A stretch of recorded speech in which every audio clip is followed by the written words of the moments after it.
maneuver, the landings.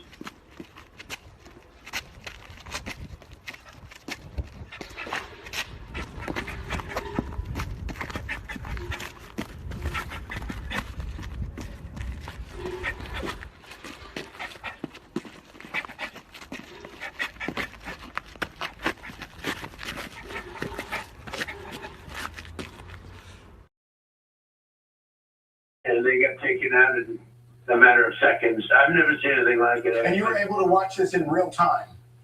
Yeah, and don't forget, I've done some pretty good ones in other parts of the world. Okay, I've done some pretty good ones, but I've never seen anything like this. I was able to watch it in real time, and I watched every aspect of it, and I listened to the communication between, where we were in Florida and out in the field in Venezuela. And it was amazing to see the professionalism, the quality of leadership, the professionalism. General Raisin Kane is fantastic. Don't forget, we did another one not so long ago. It was called the knocking out of the Iranian nuclear threat, the nuclear power. And that was unbelievable what they did there. And this is something that, I don't know, it's amazing. And to have a few injuries, but no death on our side is really amazing. Mr. President, critics will say that strong action can risk escalation, but history has shown us that weakness can truly invite chaos. And this military operation clearly sends a message to our adversaries around the world, China, Iran, Russia, that we are no longer the weak administration that we had for 4 years under former President Biden, who tolerated narco-terrorism. What is next for the United States and Venezuela? Well, we're very strong, and very importantly, if you look at drugs through the oceans, through the seas, they're down 97%. That's the boats are sort of related to this, as you know. The drugs are way down, and it's getting very, very tough. It's a whole different look. We have a whole different country. We have a country now that's respected. We have a country. I built the military in my first term, and they gave a little chunk of it away, but it was a lot. But it was a little chunk relative to what we built. But they gave it to Afghanistan so stupidly. It was one of the, compare this to Afghanistan, where we were a laughing stock all over the world. We're not a laughing stock anymore. No, we have the greatest military in the world by far. We have the greatest military equipment in the world by far. And you had to see this in real time. You had to see this, the professionalism and the bravery, everything about it. And you almost couldn't hold them back. It was like they wanted to go so badly. And most people would have said, I'll take a pass. I know that Charlie would have wanted to go because Charlie's a very brave person. But, I know a lot of other people would have said, I think I'll pass on this one. Let's watch it on television. So it's been amazing to see how good they were, how professional they were, how incredible the equipment we have is. I mean, the level of equipment and to see how it worked so perfectly. And, if you compare this to attacks on Iran over the years with, helicopters crashing into each other, the whole thing was a mess. The Jimmy Carter situation, which was a mess, and every other situation compared to this, nobody's ever seen like this. Look, the Iranian attack, knocking out their nuclear power was big. We had peace in the Middle East, and we have it. And without that, you could never have peace in the Middle East. We knocked them out, and look what's happening now to Iran, but we knocked it out. That was, it could not have been better, and this could not have been better. I don't even know which is, these are both really important. If you think about equal and importance, I wonder how it's going to be rated, but knocking out the nuclear power of, think of it, they were ready, they were within 2 months, they would have been a nuclear power. And comparing that to this in a certain different way, I think this might have been actually more complex. Well, it's interesting. That was something that was amazing. It's interesting, Mr. President. We've looked, our own Lucas Tomlinson, our reporter here. I don't know if you knew this intentionally, but the capture of Maduro and his wife, it coincides with the 6th anniversary of your taking out the Iranian Revolutionary Guard's Qasem Soleimani. Interestingly, it's 6 years after. But let me ask you a question, Mr. President. Because that was the third thing, and we have a fourth. We got Soleimani. We have taken out so many. Look at what we did to the leader of ISIS, who's no longer with us, right? That everybody was after for 20 years, and we got him. We've done a lot, but this was something, maybe because it's fresh in our minds, because again, the Iranian situation was so big, knocking that out, and the B-2 bomber, every single missile hit its target, and the target was an air shaft. Right. Dark at night. Think of that. Dark at night, no moon. You couldn't see a thing, and every missile went right through that air shaft and just obliterated the place. So that was amazing, and this was amazing. I wonder, Mr. President, I want to ask you because from your Vice President, J.D. Vance, said that the message is pretty clear. The drug trafficking must stop. So was this operation a message that you're sending to Mexico, to Claudia Sheinbaum, the president there? Well, it wasn't meant to be, and we're very friendly with her. She's a good woman, but the cartels are running Mexico. She's not running Mexico. The cartels are running Mexico. And we could be politically correct and be nice and say, oh, yes, she is. No, she's very, she's very frightened of the cartels. They're running Mexico. And I've asked her numerous times, would you like us to take out the cartels? No, Mr. President. No, please. So we have to do something because we lost. The real number is 300,000 people, in my opinion. I'd like to say 100,000. 100,000 is a lot of people, but the real number is 300,000 people, and we lost it to drugs, and they come in through the southern border, mostly the southern border. Plenty come in through Canada, too, by the way, in case you don't know. But they come in through the southern border, and something's going to have to be done with Mexico. Why did you decide to do this morning? Are you talking about calling you people or the show? No, you're taking I'm not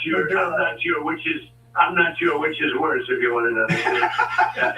I'm calling you. I haven't spoken to anybody else because Charlie Hurd has been a great friend of mine for a long time. He was with me when it was not fashionable, and those are the people I like.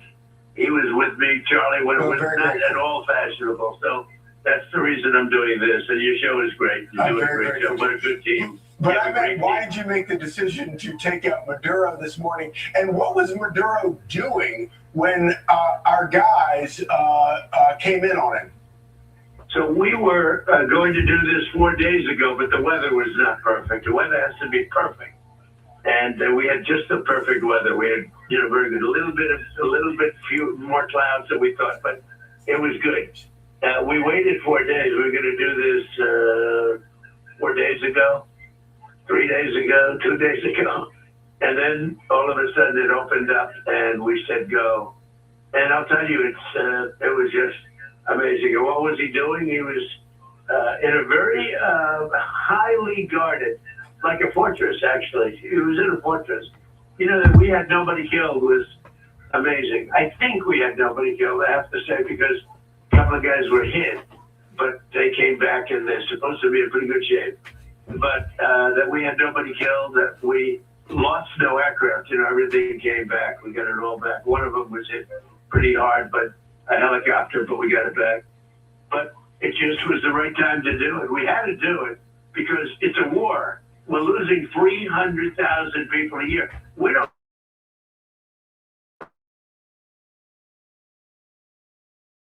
lose that much in a war.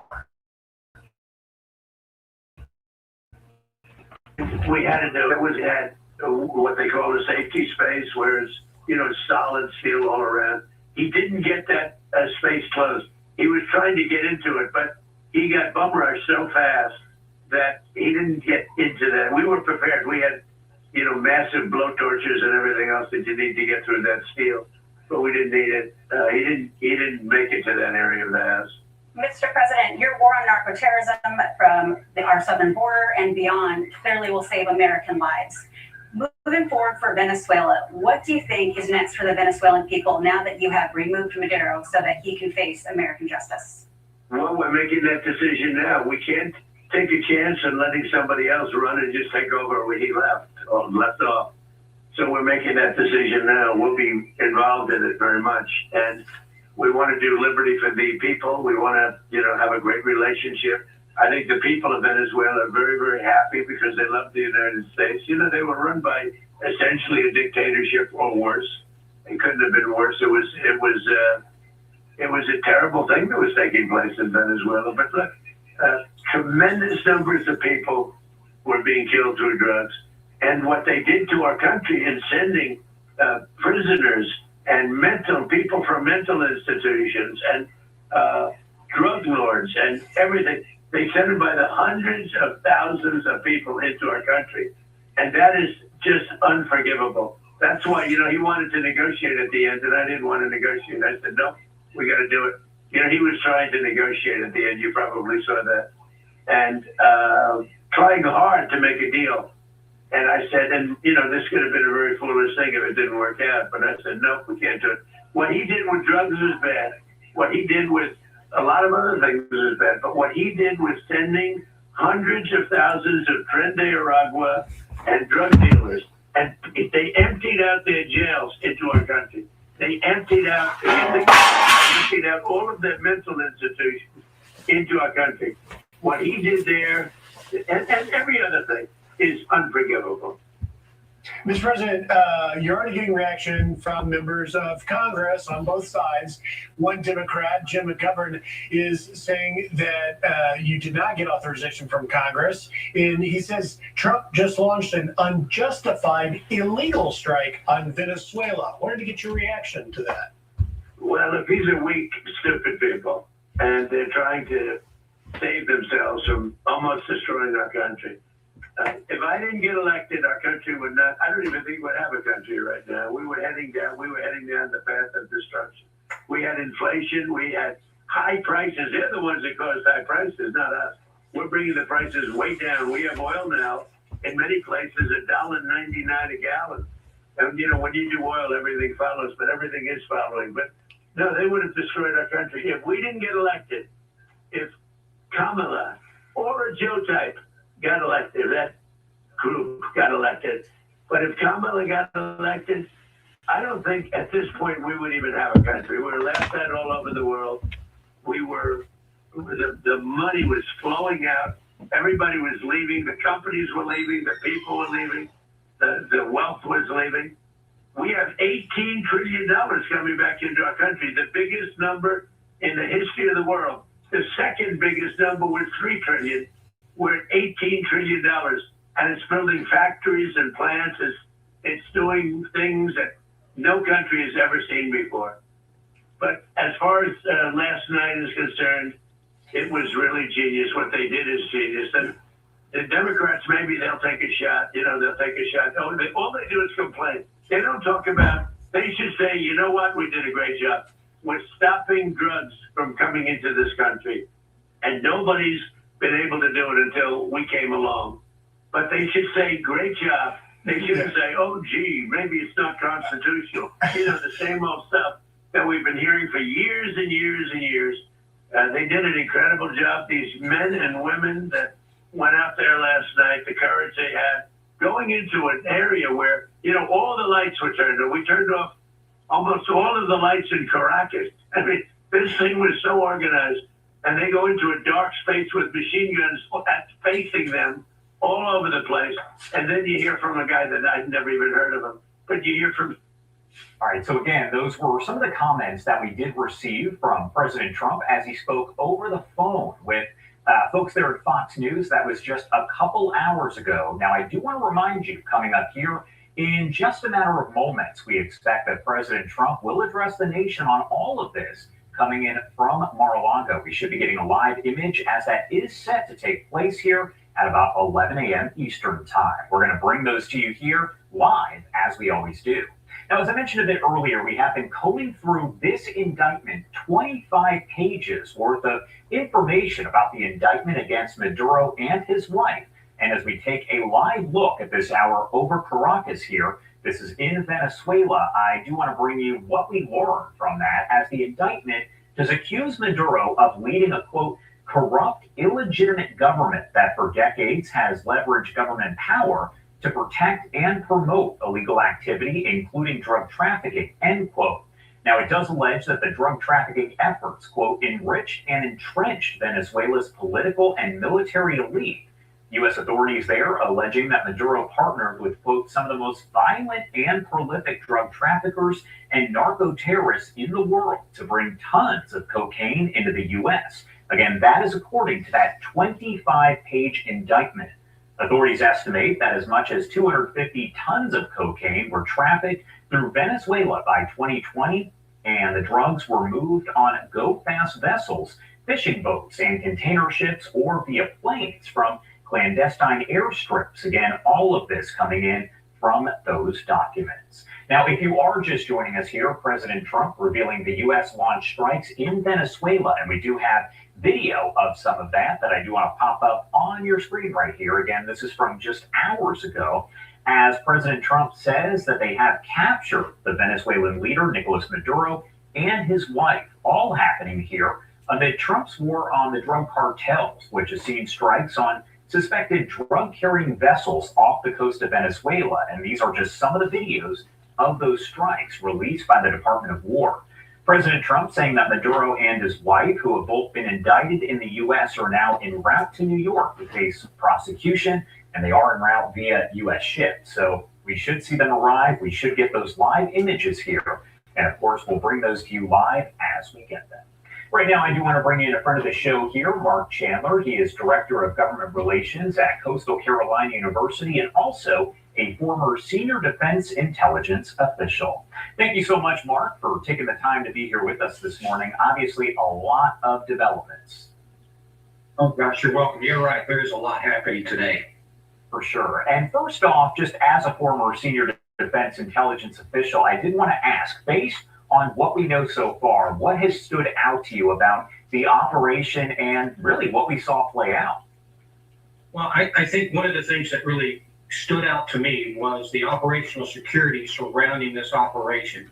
You know, you get a lot of these operations, and the critical part to success is focused on operational security. Make sure no one knows what we're about to do, because we're putting our military forces in harm's way.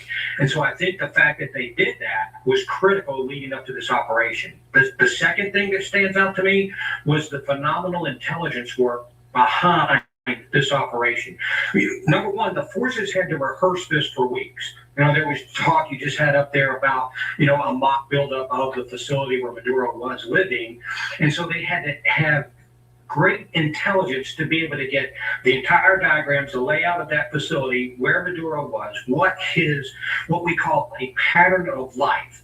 So in other words, Maduro would go to the presidential offices. He would travel this way. He would be at his house at this location. Here's the guards around him. So it takes a lot of time to develop that finite type of intelligence. So hats off not only to the operators who conducted this, but the intelligence personnel that helped build up this information to facilitate the success for this. It was critical and a great intelligence operation.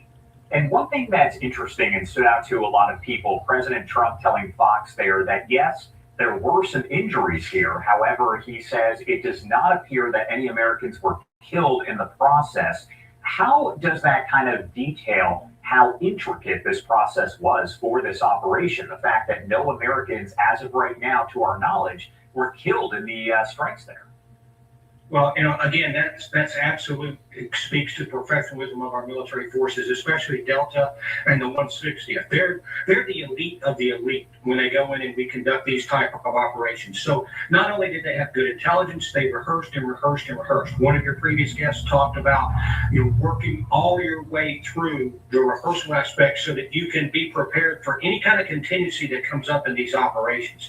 So this kind of reminds me of the Bin Laden raid. Back when we did that, we had a mock-up of the facility, and the SEALs rehearsed and rehearsed that operation tremendously to ensure that once the forces got on the objective, you know, they knew what was likely to happen, where everything was, and they get in and they get out. It was a quick operation. I think what you see with the bombings, you know, there was a lot of taking out some of the assets, and there's probably going to, if they reveal it, a lot of information about other aircraft flying off the coast of Venezuela, jamming communications, you know, ensuring that the Venezuelan military could not react fast. enough to stop us from conducting this operation. So they went in, they did what we call actions on the objective. They took Maduro and his wife, they captured them and then pulled out. They did that so quickly. And I believe some of the bombing campaign was to stop some of the reinforcements that would go to the palace, but also to distract the Venezuelan military, kind of think that we're coming in a different place. All of this facilitated the moves on the palace itself, where Maduro was being held, so that they could get in and get out as quickly as possible. I think when it comes down to it, and they reveal the details, you'll find that they were actually on the objective a very limited amount of time for something that you would consider this major an operation. And of course, if you're watching us here, we did have that live image coming in out of Mar-a-Lago. It did go down here, but we expect the feed will come back at some point here shortly. And of course, we're going to get those full remarks from President Trump and Secretary of War Pete Hegseth. We'll bring those to you in full, commercial free. That's what we do here on Live Now from Fox. Mark, what questions do you hope that maybe President Trump will answer during this news conference, or Hegseth, that maybe we don't know at this point? Well, I'd like an update on the wounded. If there were in fact anybody wounded, I'd like to know about that, just so that we know that it's kind of a reminder to the American populace that when we do these operations, there are human beings that we are putting in harm's way. And so I would like to hear an update on that, just to know that, one, there were no killed in action on this. We conducted the operation. And then I think what you're probably going to see, and I think some of the political opposition, whether they listen to it or not, kind of help the American people understand the legal case that was laid out in conducting this operation. Not only was Delta involved in the 160th, but there were law enforcement personnel involved on this raid, and that goes to the legal aspect of conducting this. So perhaps lay that case out to help the American public understand a little bit better on this. As I said, maybe the opposition will understand. I don't know if you want to support Maduro, his drug capabilities to counter his narco-terrorism aspects, then you're going to argue that way anyway and not listen to the facts. So I'd like to see that. What I hope that they don't reveal are some of the intricacies of the operation itself. We know Maduro was taken to the USS Iwo Jima. That's what we call a large deck amphibious ship off the coast of Venezuela. A lot of Marines on that. So that's probably the staging ground from where the operation was conducted. Now they're going to move Maduro onward onto New York, get him onto an airfield, move him in an aircraft to New York to face the charges that he was indicted on later. So let's lay out some of those aspects, but not give all the operational details. For sure. And I actually want to read you the statement that came in a bit earlier. We read this to you as we received it, but this is from Venezuela's defense chief, and it's on the Maduro capture.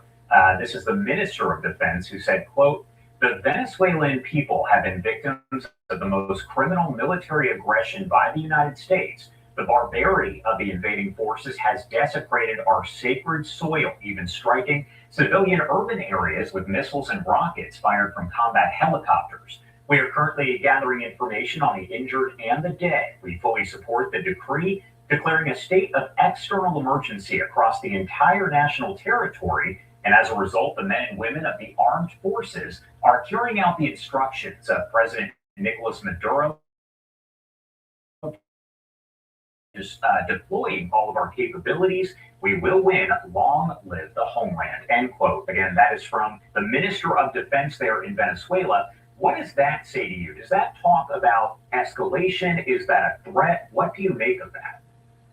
I think he had to come out and try to put up some machismo, if you will, for the Venezuelan populace, but not so much the Venezuelan populace, because this is not a popular regime in Venezuela. I think more for the military. He's speaking to the military, pushing back on the United States, someone that violated their sovereignty. These are kind of boilerplate statements that you'd expect.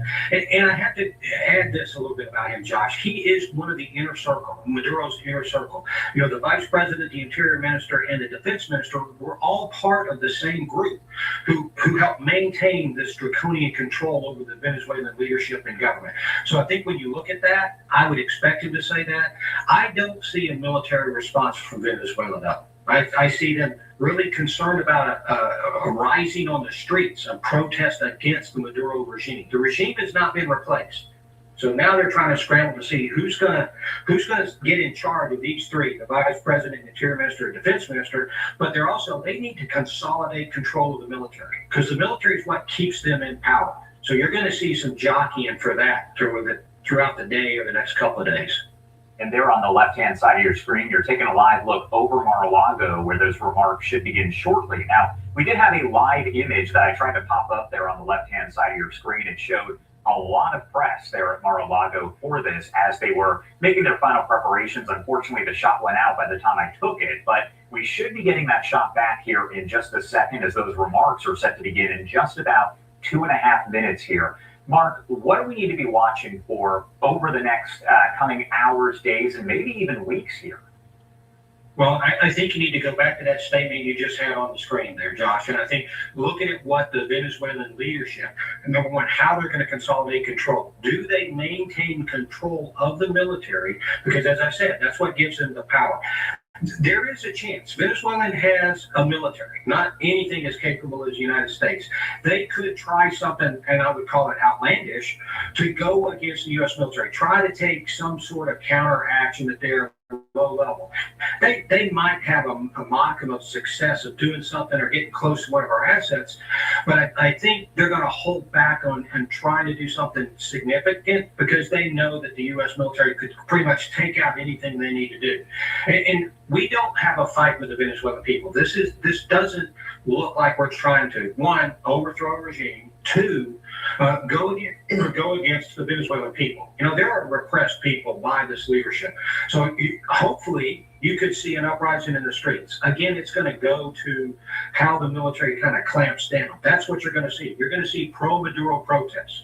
They're going to turn out the population. They're going to get people in the streets to make it look like Maduro was more popular than he is. So you'll see that. It'll be choreographed.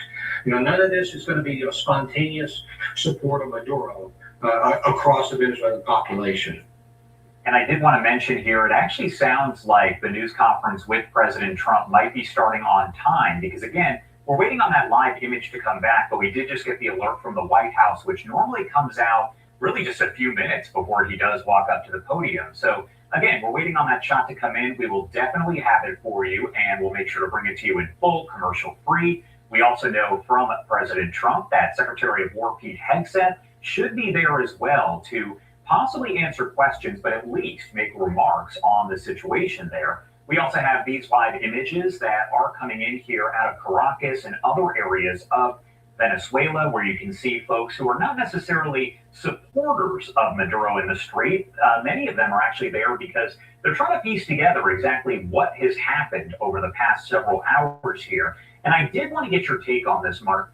For the new regime there in Venezuela, does the U.S., and this is based on really your expertise, I'm not sure if you'll have the full answer, but would the U.S. play any sort of role in any of that?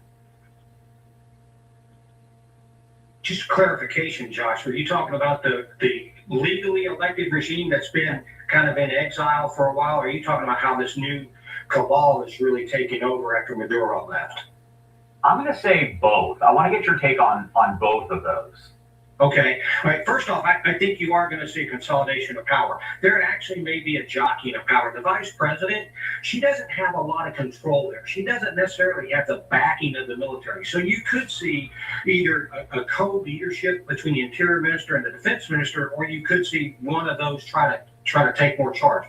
Outside chance, you could see the military come in and say, we need to step in and take control of this. So you could have that. If there is some dissension in there, we could see a fracturing of that leadership as it goes through. I don't think we're going to be able to see the opposition just fly back into Venezuela and take over. You're going to have to get rid of this core group of Maduro supporters, those people who were involved. I think the U.S. can increase its messaging. We can increase messaging to the Venezuelan people, but this really now has to come from within. So I think we can support the opposition, and work our way through building that case. You're going to hear a lot of noise from the international community. Violation of sovereignty. We've already heard that from Colombia and Mexico. The UN's going to speak out. Cuba, Iran, Russia, China, they're all going to speak out against the United States and the illegal operations. But I think that's just noise. Let's put that in the noise category and see what we can do to build a popular support for the legally elected president if we can get her back in the country.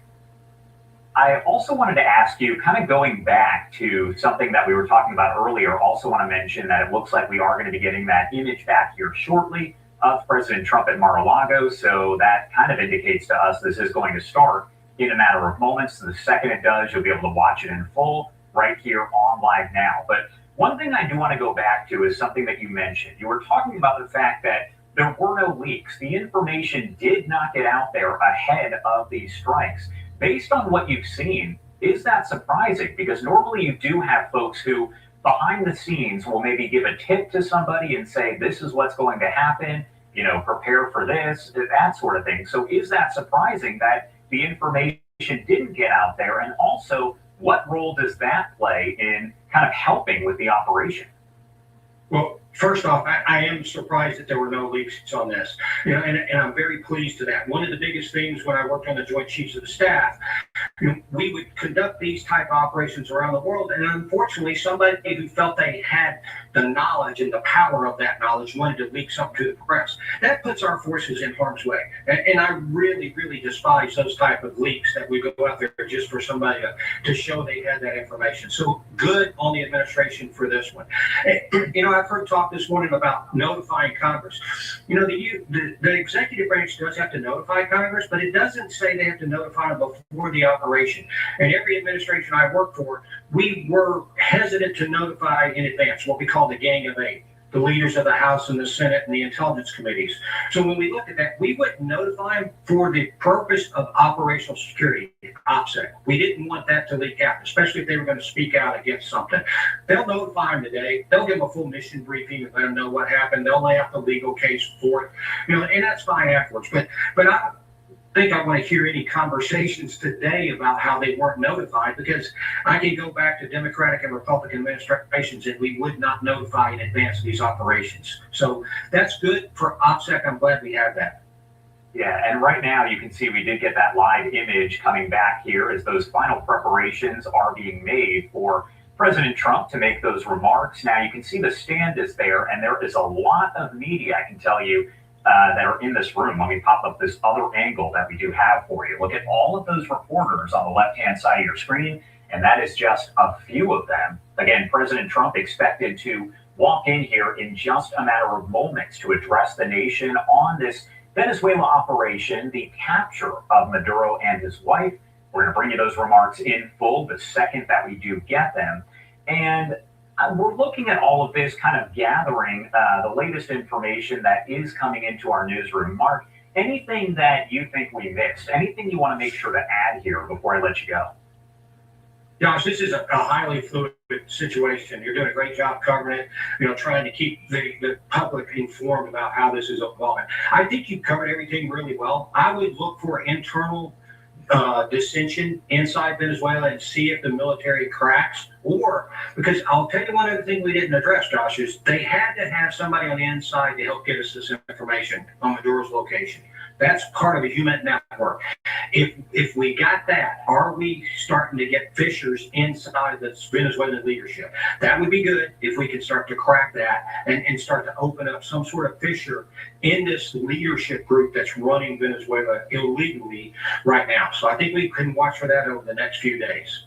And actually, would you be able to go a little bit more in depth on that? Because I hadn't even really thought about that. And that's something that hasn't been mentioned, is that it sounds like there are some insiders there in Venezuela that are helping the U.S. And I would imagine that's got to be pretty standard. We know, for instance, you and I discuss Israel a lot and the situation going on there. We know there were people, for instance, the pagers that blew up with Hezbollah. There was somebody inside to help make all of that happen. So you have to imagine that there's some people there in Venezuela who want to help out the U.S. with all of this.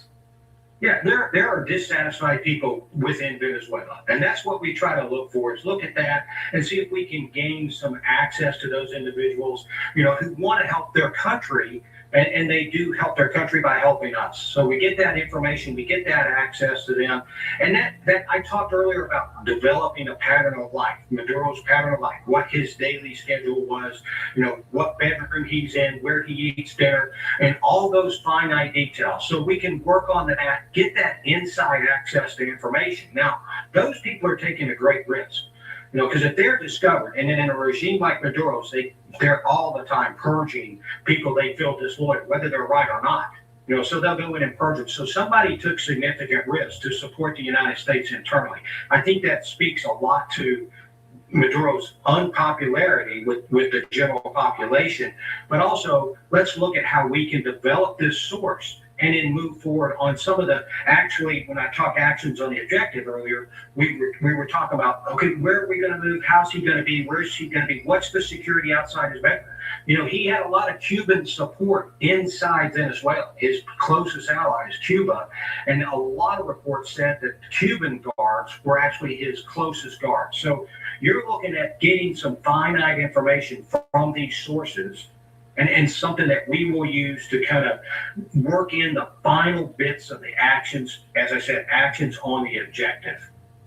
All right, Mark Chandler, thank you so much for taking the time, as always, to be here with us and helping to break it all down. We definitely appreciate it. Josh, you're quite welcome, and good luck covering the situation today. It's going to keep evolving. Oh, for sure. Thank you again. Thank you. And you are taking a live look here in Mar-a-Lago once again. We did get a 5-minute warning, so probably closer to about 4 minutes now before these remarks do begin. So looks like they're running just a little bit behind, but by 11:11, 11:12, somewhere around there, we should have President Trump. And as I mentioned, we are going to bring this to you in full. That is what we do here on Live Now from Fox, and you can watch it commercial free. We also know that Secretary of War Pete Hegseth will be a part of this news conference as well. What I want to do is pull up this image right here. Now, we do have this statement that came in from the defense minister. This was over in Venezuela, where Mark and I were kind of just discussing this, but he said the Venezuelan people have been victims of the most criminal military aggression by the United States. The barbarity of the invading forces has desecrated our sacred soil, even striking civilian urban areas with missiles and rockets fired from combat helicopters. We are currently gathering information on the injured and dead, so seemingly confirming that some people were injured and dead as a result of the U.S. strikes there on Venezuela.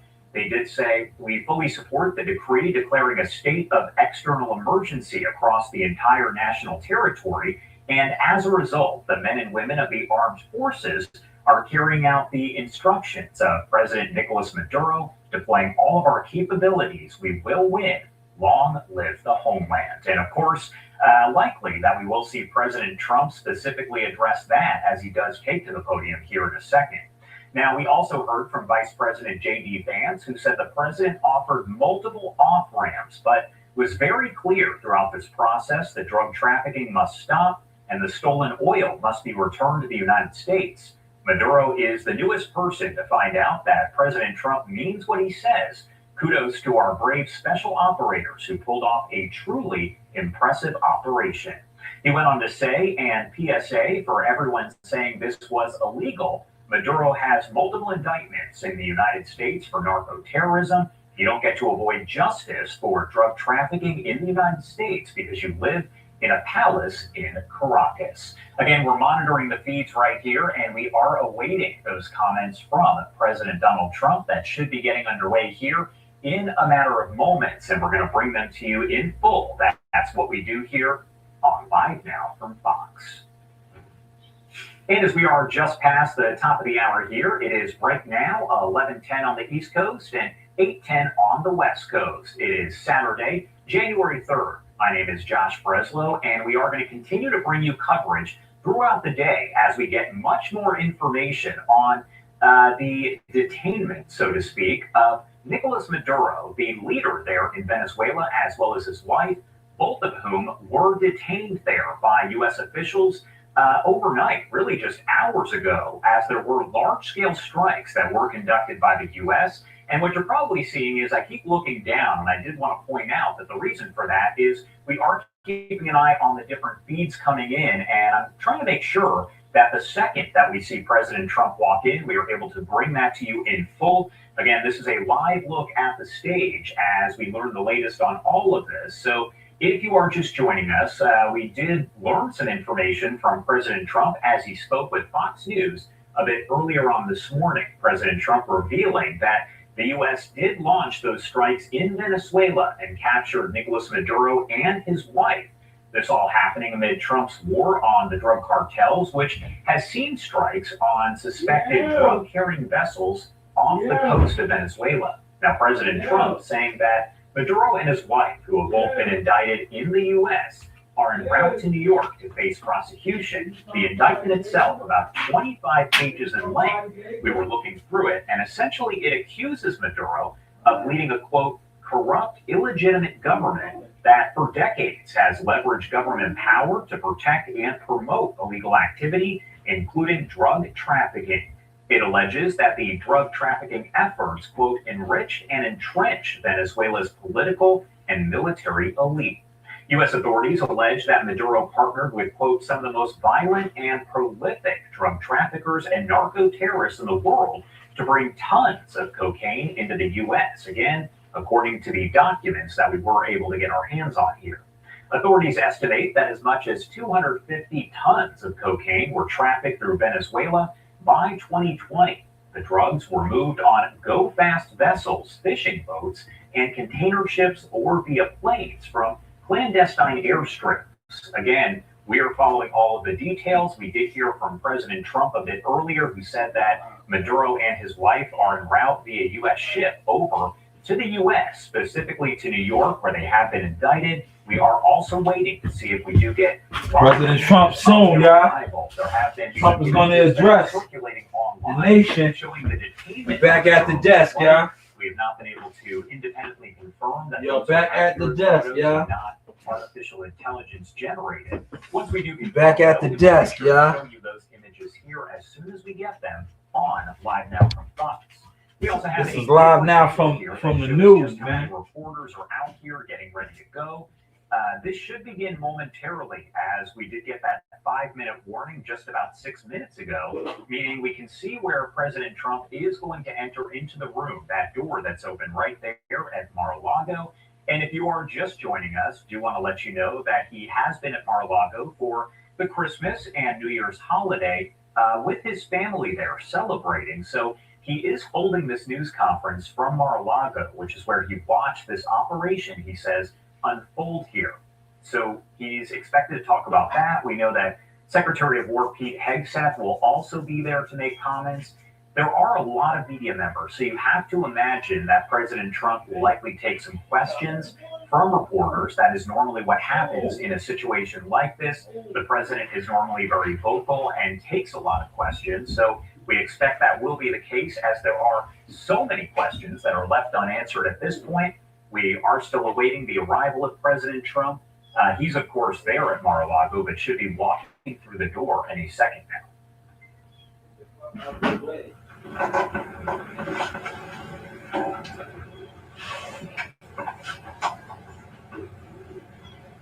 I just wanted to lift up the audio really briefly to see if we could potentially hear any of the chatter there in the background. And at this point, not really hearing much of anything other than folks just kind of texting on their phones, trying to get all the information out there that they know so far. President Trump speaking with Fox News a bit earlier, as I mentioned, providing just a little bit more information. But we expect that we will get a lot more coming up, as we also hear from Secretary Hegseth in just a matter of moments. This was slated to start around 11 a.m. Eastern time, but it's running just a few minutes behind. Right now it's 11:15 Eastern, and we also know that we got that 5-minute warning maybe about 7-8 minutes ago, which means this should begin momentarily. And the reason I'm showing you this angle right now, we're going to go back to the head-on angle in a second, but the reason we are showing this is because you'll actually see as President Trump does enter.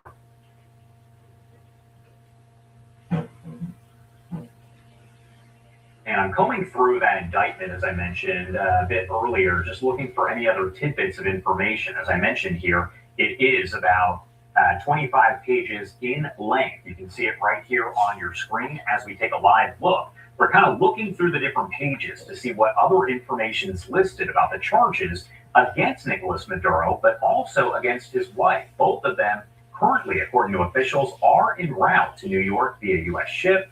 We are waiting to see, as we should potentially get some live images of them Now, it is also important to note that cameras are not allowed inside a federal court, so we likely won't be able to get live images as they do face a judge, so to speak, potentially later on today. All of that kind of still in flux as we wait to get more details on that. But if we get any sort of live images, as you can imagine, you're going to see them right here on live. I want to see what the gangster President Trump got to say, y'all. I want to see what he got to say, man. Here he comes. Here he comes, man. This is a live look in, man. I'm back at the desk, man. I'm making some beef links, man. I had a nice good walk. You heard someone there say in the background they're thinking about 2 minutes. So it 2 minutes. It's 2 minutes away, y'all. 2-minute warning coming in. 2 minute warning. They are zooming in on the door. They zooming in, huh? Also, all right, I'll put the camera on. Side of your screen, that is Fox's Lucas Tomlinson. We'll put the camera on, man. Pretty frequently to break down how y'all feeling, man? On situations just like this one. It's President Trump, man. Get him on later on today to break down everything he learned. Break down everything. Trump, what we know, what's still left to figure out. But this news conference set to it was brick out there, man. I made it back in though. We know these things don't always start on time, so it looks like we may be getting that 2 minute warning, which will indicate that it starts sometime. I made it back in, man. It was brick out there, y'all. 20 a.m. Eastern time. Have not actually seen the White House feed itself start yet. Normally, that's another indicator that this is about to begin. However, that has not happened yet. Right, that has not happened yet, they say. They believe this was so let me go over here. It looks like folks are ushering somebody in, so I do want to pay attention to see if that is the president. Is that the president? The president out here moving like a gangster. What y'all think, man? All right, looks like they were maybe trying to get another reporter or photographer in there. You can see they're pretty jam-packed together. Now, if you're not familiar with everything that did play out this morning, we know that President Trump did confirm that Venezuelan leader Nicolas Maduro and his wife were captured by the U.S. hours ago, and there were a U.S. warship headed over to New York City, where they are going to face prosecution. Warship, man. War. Trump confirmed on Truth War. That the U.S. conducted this quote-unquote. Yo, Trump ain't playing war, man. That was the act of war, man. In an interview with Fox News that we played for you here just that was the act of war. Secretary of War Pete Hegseth would be at this news conference to talk about the operation and exactly how it played out. It was the act of war. We did hear from Trump. He said, quote, U.S. forces practiced by building an exact replica war. of the house where Maduro and his wife were captured. So they did practice the operation. That was the act of war, man. Delayed by 4 days due to weather. So it was slated to happen just about 4 days ago. For New Year's, they was trying to do this, y'all. In the end of December. For New Year's, man. Come on up in here, smash the like button. Likes are free. Donate to the channel. Put $1 in the Cash App. All right, $1. He did reveal earlier on this morning as well that Maduro in the southern district of New York. Maduro, she says, has been charged with several different counts, including narco-terrorism conspiracy, cocaine importation conspiracy, possession of machine guns and destructive devices, and conspiracy to possess machine guns and destructive devices against the U.S. Bondi added, quote, they will soon face the full wrath of American justice on American soil in, quote unquote, American courts. We are still awaiting the arrival of President Trump. He is there at Mar-a-Lago, but is likely making those final preparations before he does enter into the area. Now, Lucas Tomlinson has been tweeting, as I mentioned. He's been posting on X and said, quote, Trump told Fox and Friends the operation to capture Maduro was delayed. Quote, we were going to do this 4 days ago, but the weather was not perfect. Again, I'm showing you this head-on shot because we should see the president pop in just a second, and we want to make sure that we have that for you in full the second it does begin. What I want to do, if possible, is go through some of the posts here that we are seeing from different officials who are reacting here, including folks with the Trump administration, but also others as well. We're hearing from Congressman Dan Goldman, and I do want to mention we're going to read you posts that are coming from both sides of the aisle here, Republican and Democrat. Dan Goldman saying Trump's unilateral operation last night was an illegal act of war without Congress's authorization. Maduro is a dictator who has oppressed the Venezuelan people, but our Constitution does not yield for bad people. If Congress is to survive as an institution, the Republican majority must join us, exercising our power to hold this administration accountable for this flagrant violation of the Constitution. As of right now, a lot of the posts we're seeing, as you can imagine, are Republicans who are praising this and Democrats who are against it, saying that it was an illegal act of war. And many of them saying, as you heard Mark Chandler say a short time ago, that essentially they believe that they should have been notified prior to this, but Mark making the point, as well as Wiz, who we had earlier, that they didn't want to reveal anything. They didn't want any kind of potential leak, and they were able to avoid that, as this here was a surprise to so many people when they woke up. Rick Scott, a Republican there in Florida, senator, saying Maduro was never the president of Venezuela. He's a thug and narco-terrorist whose regime enacted terror on the people of Venezuela and sent drugs into our country to kill our kids and grandkids. Today, I'm grateful that thanks to President Trump's leadership and our brave military, he will be held accountable. And we're not showing these to you on the screen. I'm just reading them because I want to leave up the shot so we can see when President Trump does walk in.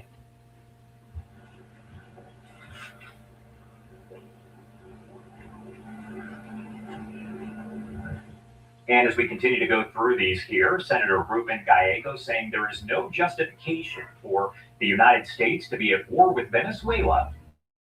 I lived through the consequences of an illegal war sold to the American people with lies. We swore we'd make those mistakes. Yet here we are again. The American people did not ask for this. Congress did not authorize this, and our service members should not be sent into harm's way for another unnecessary conflict. As I mentioned, a lot of Democrats coming out against this and Republicans praising it. We are going to have those lawmakers on throughout the day to share their thoughts, their views, as it does appear that those lawmakers should actually be getting a briefing at some point in the coming days to update them on all of this, including exactly how it did play out.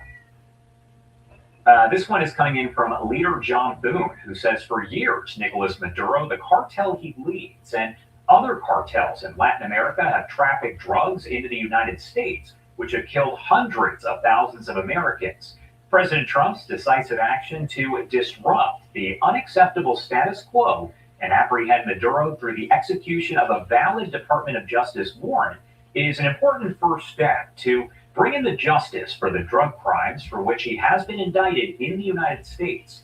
I am grateful for the brave men and women of our armed forces who carried out this necessary action. I spoke to Secretary Rubio early this morning, and I look forward to receiving further briefings from the administration on this operation as part of its comprehensive counter-narcotics strategy when the Senate returns to Washington next week. I can imagine a lot of these briefings, though, would be behind closed doors. We're not going to be able to actually get inside there. Now, potentially we will get remarks, though. Sometimes lawmakers will go into these meetings, they'll walk out, and they'll come up to our roving camera to make some comments there. Thomas Massey, also a Republican who has been very critical of President Trump, saying if this action were constitutionally sound, the Attorney General wouldn't be tweeting that they've arrested the president of a sovereign country and his wife for possessing guns in violation of a 1934 violation. Law. Again, a violation, y'all. Very critical of President Trump in the past. Violation. That is just coming in here. Hit the like button, man. We on a different type of time over here. In just a matter of moments. It's a new year, man. Some of y'all are still moving like whatever. It's now 11:25, and we have received several different 2-minute warnings, 5-minute warnings. However, as you can see, the president has not walked in. He has not walked in yet, man. I'm reading some of these posts here to give you all right, we got 3 likes over there. Thank you for those 3 likes. on the latest information. Let's run the likes up.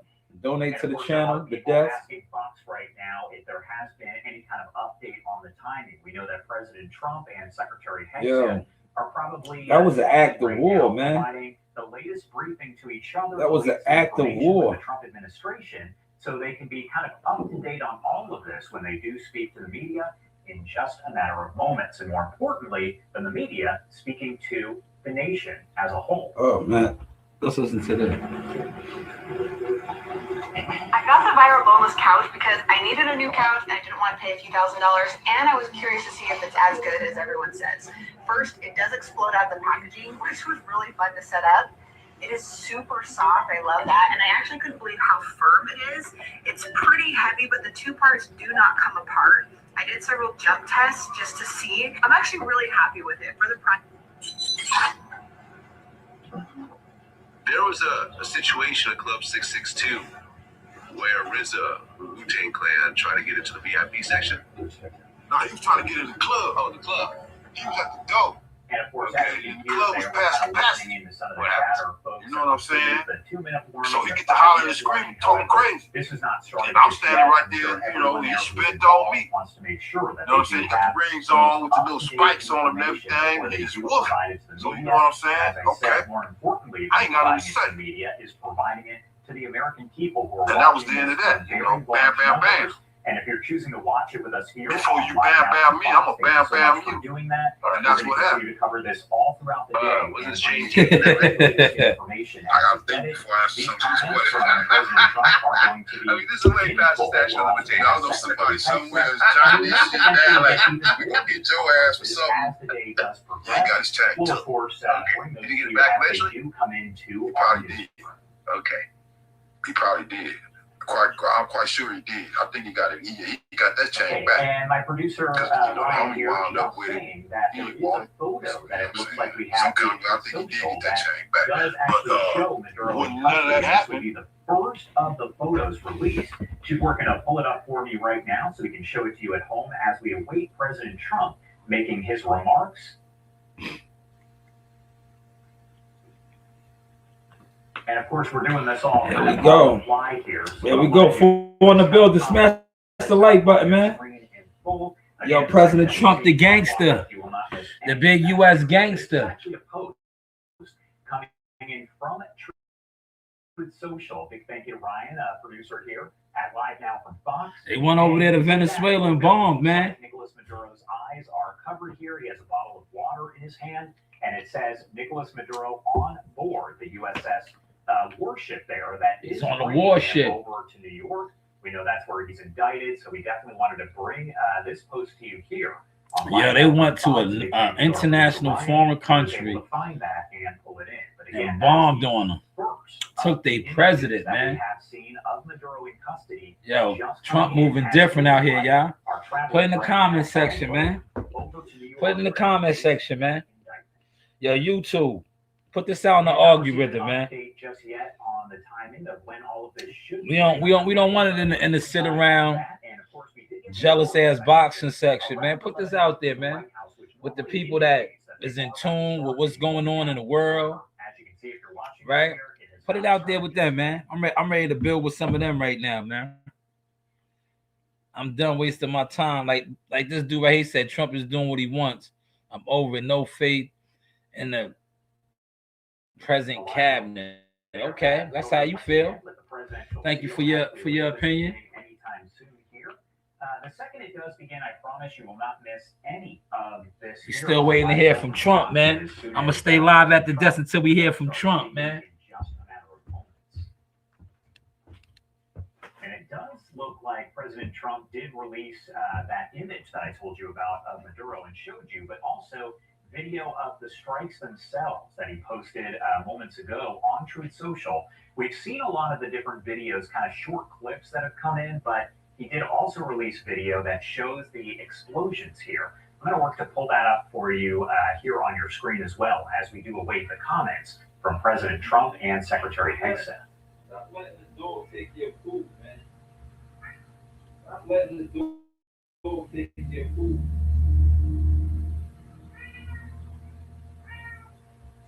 You let the dog take your food, man. I know what's going on. And unfortunately, not able to pull it up just yet. But as I mentioned, our producer Ryan is working on trying to play victim to you as soon as we get it. Stop letting Daffy debo your food. More context on see what's going on now. And if you are just joining us, we are just past the half-hour mark. It is 11:31 on the East Coast and 8:31 on the West Coast. My name is Josh Breslow, and we've been here all throughout the morning with the help of my colleague, Christy Matino, and our wonderful producers here, Markima and Ryan. Yo, my cat. We let my dog debo her food. As well, so we can bring it to you first here on Live Now. As we await she's the trying to play comments from victim. President Trump, which should be taking place here in just a matter of moments, you can see the podium has been set up. This was slated for 11 a.m. Eastern time, and right now we are about 32 minutes after that. So they running late, man. 5-minute warning, and then Yeah, they running late. He received a 2-minute warning. Yeah, they running late, man. The reason behind the delay, but we are still awaiting this. They running late, man. This up on your screen, you can see the reporters who are. Yo, this we at the desk, man. In Mar-a-Lago, including Lucas Tomlinson with Fox News, who is kind of there. We at the desk, y'all. He's posting all over Twitter or X, depending what you call it. So you can actually check out his posts as well, and we're bringing those to you as soon as he provides that information. Now, I also this is an act of war, y'all. Posts that are coming in from different lawmakers as they react. We're talking both Republicans and Democrats, and of course, Yeah, there's a lot of people that's like, what's my man's name right here? Stanger. They're upset. Come out against it is Thomas Massey, who has been a big critic of. They are upset, over the last several months, but there are a lot of people that are feeling what Trump is doing, man. Make America great again. To the pathetically weak and hand-wringing liberal Democrats who seem to be okay with a perpetual drug caliphate in our backyard, the centerpiece of which is Venezuela. Yeah, me personally, as somebody that our military look, under President Trump's command, bringing the country. You know, I just got in. I just put my gun up, right? I just put my gun up, right? As somebody that moves like how Trump is moving out here, I respect it. Right? I respect it, man. Go get your gun.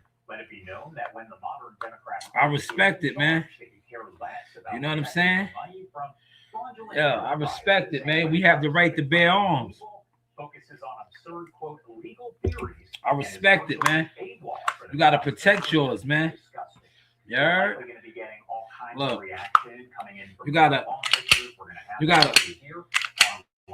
you gotta protect yours, man. Again, if you are just joining us, you gotta protect yours. Over Mar-a-Lago at this hour. You can see members of the media are there. They are lined up and ready to go. We should be getting another warning coming up soon. Another warning. Trump was giving them warnings, right? Latest timing for this news conference slated for 11:30. Yo, they ain't think he was about that, man. Essentially, they ain't think he was about that, man. About 34 minutes behind, and we know that Secretary of War Pete Hegseth will also be Secretary of War are doing kind of a final briefing, an update here for all of the folks that will be involved in this effort here. And really briefly, I know I don't really want to go away from the shot because I want to make sure that we keep it up so we see as President Trump does enter into the room. We do have this live image that is over, looks like it's in the area of Venezuela where you can see what looks to be a heavy military presence at this tower. We're getting a lot of these live images, and we've also seen a lot of folks who have essentially been gathering in large groups. We're talking tens, hundreds, thousands of people who are all over the place as they are essentially gathering, trying to figure out what's going on. Earlier, it appeared that many of them were supporters of Maduro. However, what we've heard now is that a lot of those people who were there were just essentially trying to figure out what was going on. They heard that the situation, had unfolded, but weren't sure on the details. So that's why they gathered in the streets so they could speak to people. Some of them were holding signs, though, in support of Maduro. Congresswoman Jasmine Crockett, a Democrat, saying Trump promised no, quote, new stupid wars, yet he's starting one with Venezuela without congressional approval. People can't afford groceries and millions are losing health care, but this is where his focus is. This is unconstitutional and not what the American people asked for, end quote. Republicans showing the praise for this and Democrats continuing overall to show their opposition to it. We will have several of those lawmakers on throughout the day and be in touch with them so we can bring you all of the latest information. And of course, We're keeping an eye on different developments in the situation here, things that President Trump has and has not said just yet. As I mentioned, the president did post a photo on social media showing Maduro wearing a sweatsuit and a blindfold with the caption here. It does say Nicolas Maduro on board that warship. Going to pop it up for you right here on your screen. That is the first photo that has been released by U.S. officials showing. He got on some sweats, man. Is on that U.S. He got on some sweats. Look. Where he has been indicted. He and his wife both indicted and expected to face some serious charges there. Not quite clear if we are going to get any sort of live images from inside the courtroom when they arrive, or even images that show their arrival. However, anything we get, we're going to. Yeah, you know what's crazy? Yeah, they indicted his wife. Fox, that is what we do. Yeah, they indicted his wife as well. President Trump telling Fox News a bit earlier on today that he actually spoke to Maduro several times, including most recently about a week ago. Maduro denied that in an interview on New Year's Eve, saying he had only spoken to Trump in November, but President Trump did say that he spoke with Maduro about a week ago, and Maduro said he was not going to surrender, so the next step, of course, was to go in and seize Maduro and his wife, taking them into custody and bringing them back to the U.S. to face the charges.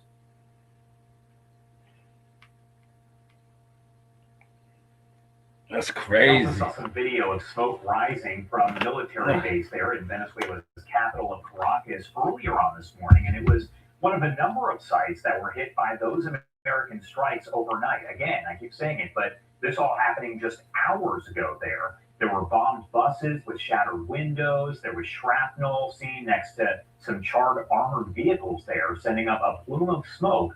There was some fallen street lights, chunks of nearby trees littering the streets, while hefty metal fences and signs were bent at sharp angles following the blast. We also have heard from President Trump as he spoke with Fox News. He did mention here that essentially there were some injured folks out there, U.S. Military personnel, who were injured in the attack. We see President Trump. Let's lift up the audio. Oh, here he is. Here he is, y'all. Okay, thank you very much. This is big stuff. We appreciate you being here. Late last night and early today, at my direction, Here we go. the United States Armed Forces conducted an extraordinary military operation in the capital of Venezuela. Overwhelming American military power, air, land, and sea, was used to launch a spectacular assault. And it was an assault like people have not seen since World War II. World War II, man. It was a force against a heavily fortified military fortress in the heart of Caracas. This is live, y'all. Outlaw dictator Nicolas Maduro to justice. This was one of the most stunning, effective, and powerful displays of American military might and competence in American history. This is live, y'all. And if you think about it, we've done some other good ones. Yeah, look. Like Trump went over there like this. You remember that scene in The Wire where Avon was about to run down on the rim shop? That's what this is like. But they're not gonna say it like that. When Avon and Marlo went to war, that's what Trump just did, man. An operation known as Midnight Hammer. Midnight Hammer. All perfectly executed and done. No nation in the world could achieve what America achieved yesterday, or frankly, in just a short period of time. That's what it was about, flexing. All Venezuelan military capacities were rendered powerless as the men and women of our military, working with U.S. law enforcement, successfully captured Maduro in the dead of night. It was... Yeah, they was laying shit down, man. Yeah, that was the SEALs, the Raiders, the Berets. That was the elite. Yeah, they was laying shit down. It was dark. And it was deadly. Yes, it was that. See what I said, right? Captured along with his wife, Celia Flores, both of whom now faced American justice. Yeah, they was laying shit down, y'all. Indicted in the Southern District of New York, Jay Clayton, for their campaign of deadly narco-terrorism against the United States and its citizens. I want to thank the men and women of our military who achieved such an extraordinary success overnight with breathtaking speed, power, precision, and competence. You rarely see anything like it. You've seen some raids in this country that didn't go so well. They were an embarrassment. If you look back to Afghanistan, or if you look back to the Jimmy Carter days, they were different days. We're a respected country again, maybe like never before. These highly trained warriors operating in collaboration with U.S. law enforcement. Yeah, that's why I got my gun out, man. That was gangster military takeover shit. Many ships out in the sea were just sort of waiting. They knew we were coming, so they were in a ready. They was ready. Position. But they were completely overwhelmed and very quickly incapacitated. If you would have seen what I saw last night, you would have been very impressed. I'm not sure that you'll ever get to see it, but it was an incredible thing to see. Not a single American service member was killed, and not a single piece of American equipment was lost. We had many helicopters, many planes, many people involved in that fight. But think of that, not one piece of military equipment was lost, not one service member was more importantly killed. The United States military is the strongest and most fearsome military. Yo, I got some fire beef links cooking. Capabilities and skills our enemies can. I got the beef links cooking, y'all. Best equipment anywhere in the world. Smash the like button, man. We at the desk, man. And you see that, even if you just look at the boats, we've knocked out 97% of the drugs coming in by sea. 90%. Each boat kills on average, 25,000 people. We knocked out 97%. And those drugs mostly come from a place called Venezuela. We're going to run the country until such time as we can do a safe, proper, and judicious transition. So we don't want to be involved with having somebody else get in, and we have the same situation that we had for the last long period of years. So we are going to run the country until such time as we can do a safe, proper, and judicious transition. And it has to be judicious. See, you heard that? They're going to run the country over there. We want peace, liberty, and justice for the great people of Venezuela. And that includes many from Venezuela that are now living in the United States and want to go back to their country. It's their homeland. We can't take a chance that somebody else takes over Venezuela that doesn't have the good of the Venezuelan people in mind. And decades of that. We're not going to let that happen. We're there now, and what people don't understand, but they understand as I say this, we're there now, but we're going to stay until such time as the proper transition can take place. So we're going to stay until such time as we're going to run it essentially until such time as the proper transition can take place. As everyone knows, the oil business in Venezuela has been a bust, a total bust for a long period of time. They were pumping almost nothing by comparison to what they could have been pumping and what could have taken place. Yes, sir. Y'all hear what's going on, man? This is about oil and drugs. Hopefully y'all are catching that, man. This is about oil and drugs, really. Oil and drugs, which is big money. And start making money for the country. Oh man, didn't I just say that money? We are ready to stage a second and much larger attack if we need to do so. Damn, look, they ready to bomb back on them again. Man.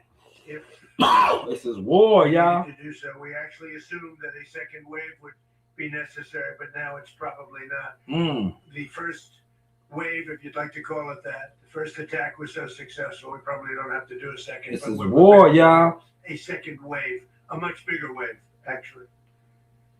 This was pinpoint, but we have a much bigger wave that probably won't have to do. This partnership of Venezuela with the United States of America, a country that everybody wants to be involved with because of what we were able to do and accomplish, will make the people of Venezuela rich, independent, and safe. And it will also make the many, many people from Venezuela that are living in the United States extremely happy. They suffered. They suffered. So much was taken from them. They're not going to suffer anymore. The illegitimate dictator Maduro was the kingpin of a vast criminal network responsible for trafficking colossal amounts of deadly and illicit drugs into the United States. As alleged in the indictment, he personally oversaw the vicious cartel known as Cartel de las Solas, which flooded our nation with lethal poison, responsible for the deaths of countless Americans, many, many Americans, hundreds and thousands over the years of Americans died because of it. Trump went over there with his gun out. With his gun out, man. Putting down law. On American soil. Right now, they're on a ship. They'll be heading to ultimately New York. New York, baby. And then a decision will be made, I assume, between New York and Miami. People where the overwhelming evidence of their crimes will be presented in a court of law. And I've seen it. I've seen what we have. It's both horrible and breathtaking that something like this could have been allowed to take place.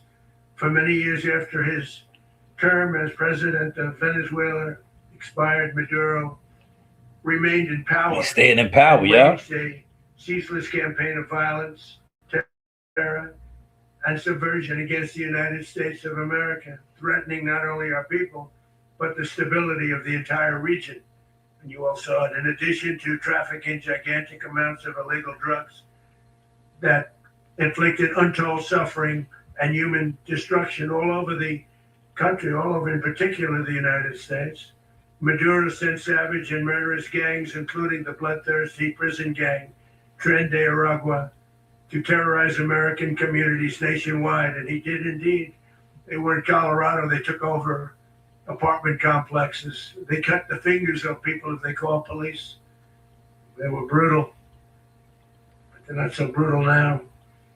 And I just have to congratulate our military, Pete, and everybody, and our National Guard, because the job. Yeah, did y'all see my Washington D.C. Well, we have it my post about the Seymours? Was one of the most unsafe about the Seymours anywhere in the world, frankly. And now we have no crime in Washington, D.C. We haven't had a killing. We had the terrorist attack a few weeks ago. A little bit of a different kind of a threat. But we haven't had a killing in a long period of time, 6-7 months. We used to have on average two a week in Washington, our capital. We don't have that anymore. The restaurants are opening. Everyone's happy. They're going, they're walking their daughters, they're walking their children, their wives, they walk to restaurants. Restaurants are opening all over Washington, D.C. So I want to thank the National Guard. I want to thank our military, and I want to thank law enforcement. It's been amazing. And they should do it with more cities. We're doing it, as you know. We're doing it. It started a few weeks ago, but crime is down now 77%.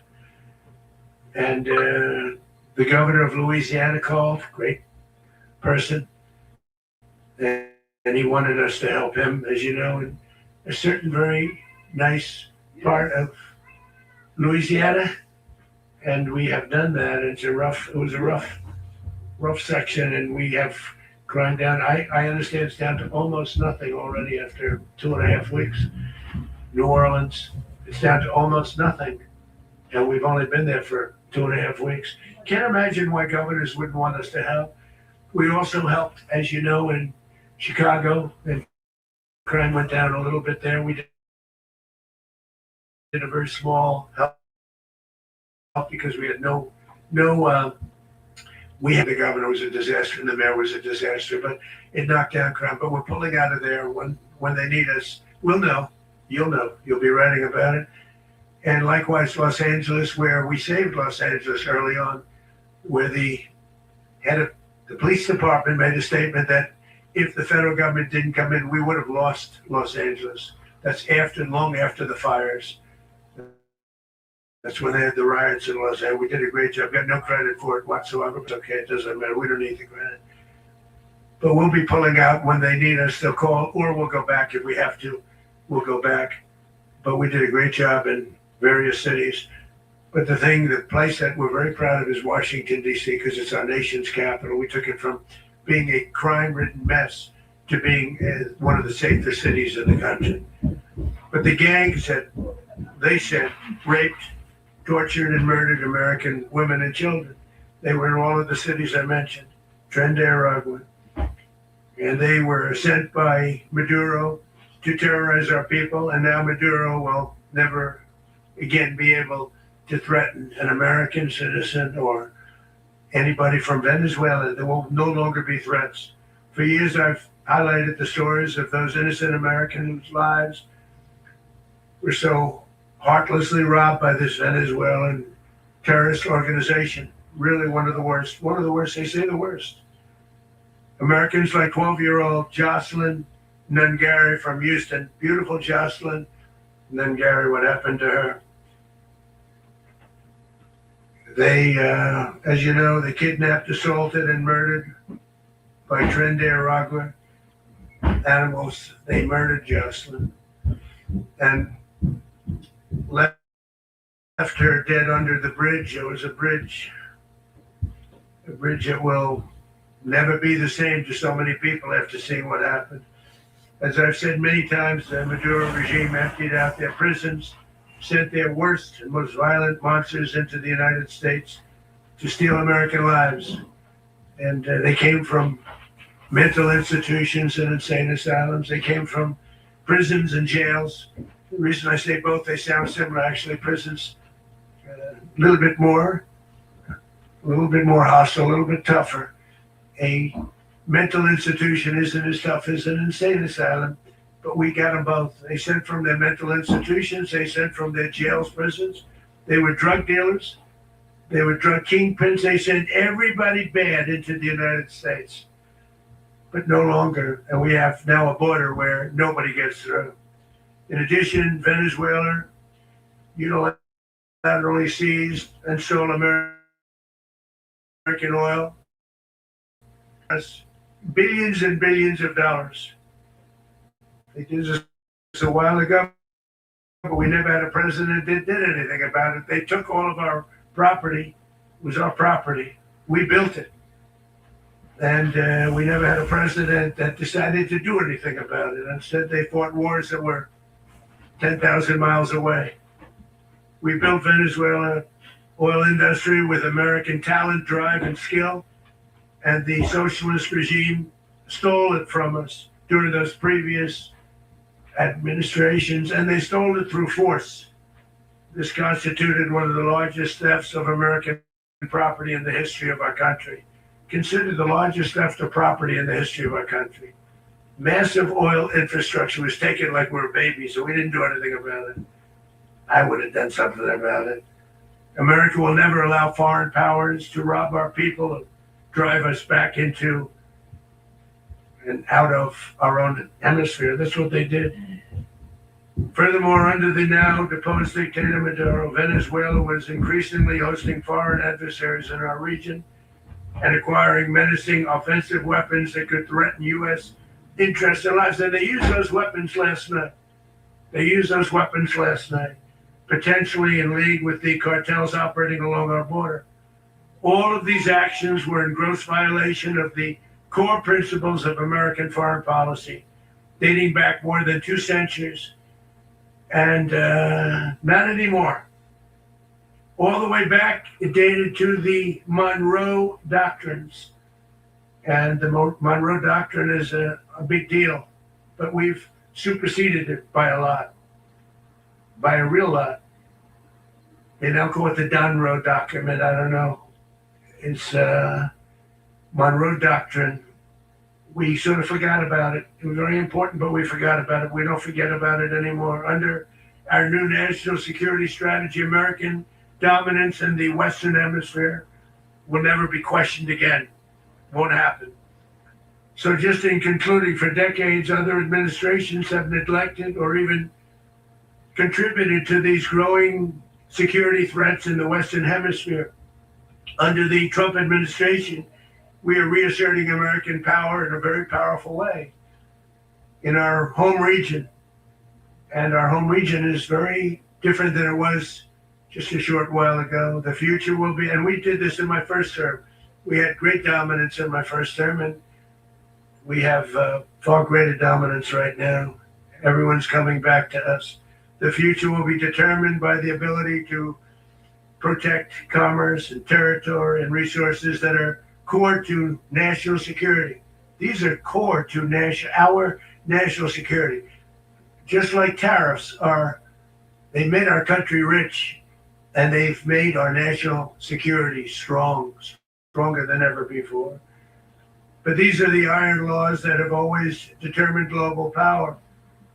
And we're going to keep it that way. We will secure our borders. We will stop the terrorists. We will crash the cartels, and we will defend our citizens against all threats, foreign and domestic. Other presidents may have lacked the courage or whatever to defend America, but I will never allow terrorists and criminals to operate with impunity against the United States. This extremely successful operation should serve as warning to anyone who would threaten American sovereignty or endanger American lives. Very importantly, the embargo on all Venezuelan oil remains in full effect.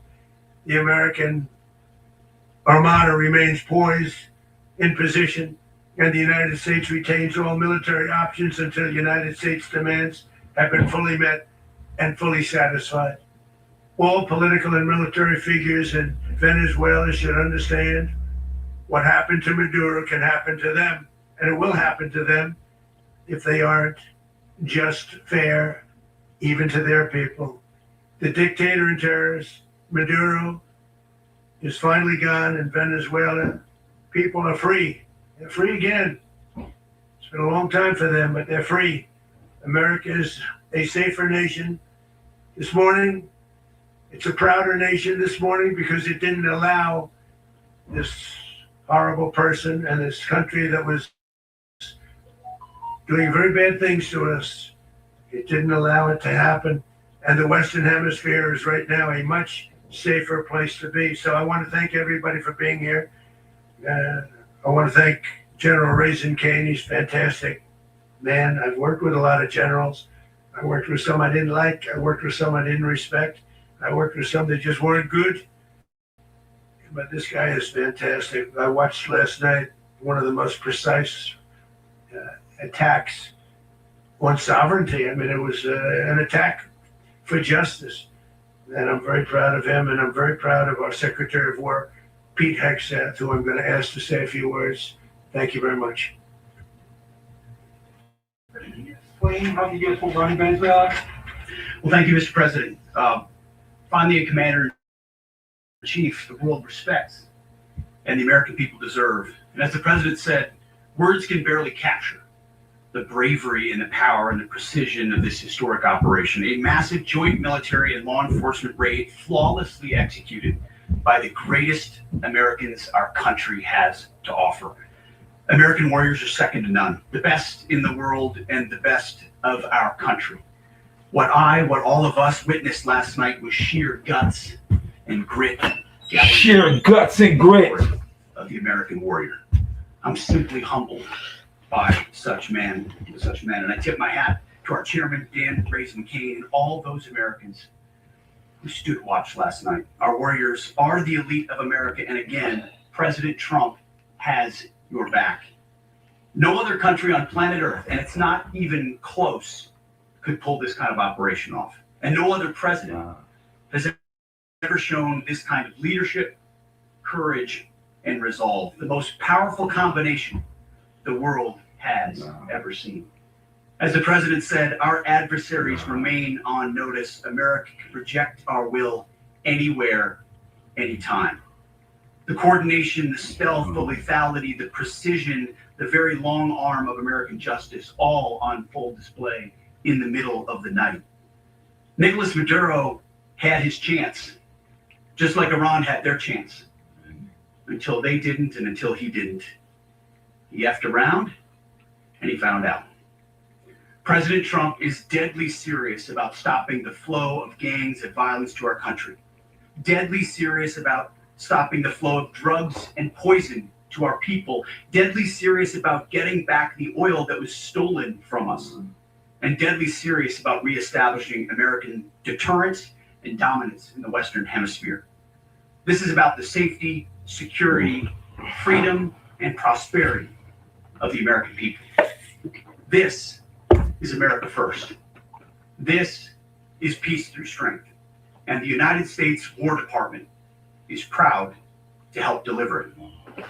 Welcome to 2026. And under President Trump, America is back. I'd like to welcome now our chairman, Chairman Raising Cane, to give a few more details about the operation. Mr. Chairman.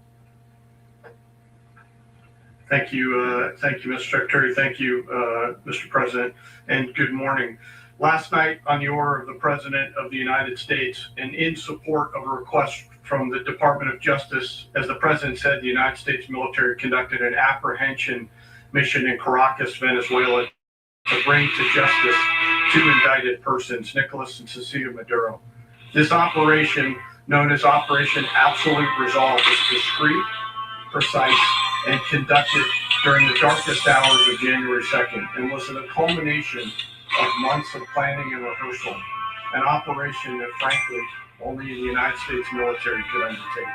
What I'd like to do this morning is talk you through some of the preparation and the details without compromising any of our tactics, techniques, and procedures. There is always a chance that we'll be tasked to do this type of mission again. Our interagency work began months ago and built on decades of experience of integrating complex air, ground, space, and maritime operations. While the past 2 decades have honed the skills of our Special Operations Forces, this particular mission required every component of our joint force, with soldiers, sailors, airmen, Marines, and Guardians working in unison with our intelligence agency partners and law enforcement teammates in an unprecedented operation. We leveraged our unmatched intelligence capabilities and our years of experience in hunting terrorists, and we could not have done this mission without the incredible work by various intelligence agencies, including the CIA, NSA, and NGA. We watched, we waited, we prepared, we remained patient and professional. This mission was meticulously planned, drawing lessons from decades of missions over the last many years, many missions over these last many years. This was an audacious operation that only the United States YouTube policies. It required the utmost of precision. President Trump moving like a gangster, man. And the word shadow company does not explain the sheer complexity of such a mission. An extraction so precise, it involved more than President Trump moving like a gangster, launching across the Western Hemisphere in close coordination, all coming together in time and place to layer effects for a single purpose: to get an interdiction force into downtown Caracas while maintaining the element of tactical surprise. Failure of one component of this well-oiled machine would have endangered the entire mission, and failure is never an option for America's joint force. Those in the air over Caracas last night were willing to give their lives for those on the ground and in the helicopters. Let me talk a little bit about the preparation.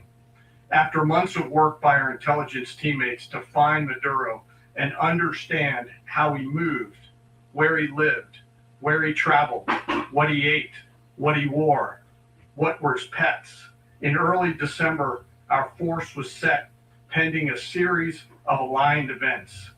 Key was choosing the right day to minimize the potential for civilian harm and maximize the element of surprise and minimize the harm to the indicted personnel, so as the president said, they could be brought to justice. And as the president said earlier today, weather in Venezuela is always a factor this time of the year. And over the weeks through Christmas and New Year's, the men and women of the United States military sat ready, patiently waiting for the right triggers to be met and the president to order us into action. Last night, the weather broke just enough, clearing a path that only the most skilled aviators in the world could maneuver through. Ocean, mountain, low cloud ceilings, but when tasked with a mission, this organization does not quit. At 10:46 p.m. Eastern Time last night, the president ordered the United States military to move forward with this mission. He said to us, and we appreciate it, Mr. President, good luck and Godspeed. And those words were transmitted to the entire joint force. Over the course of the night, aircraft began launching from 20 different bases on land and sea across the Western Hemisphere. In total, more than 150 aircraft, bombers, fighters, intelligence, reconnaissance, surveillance, rotary wing were in the air last night. Thousands and thousands of hours of experience were airborne. Our youngest crew member was 20, and our oldest crew member was 49. And there's simply no match for American military might. As the night began, the helicopters took off with the extraction force, which included law enforcement officers, and began their flight into Venezuela at 100 feet above the water. As they approached Venezuelan shores, the United States began layering different effects provided by Spacecom, Cybercom, and other members of the interagency to create a pathway. Overhead, those forces were protected by aircraft from the United States Marines, the United States Navy, the United States Air Force, and the Air National Guard. The force included F-22s, F-35s, F-18s, EA-18s, E-2s, B-1 bombers, and other support aircraft, as well as numerous remotely piloted drones. As the force began to approach Caracas, the Joint Air Component began dismantling and disabling the air defense systems in Venezuela, employing weapons to ensure the safe passage of the helicopters into the target area. The goal of our air component was, and always will be to protect the helicopters and the ground force and get them to the target and get them home.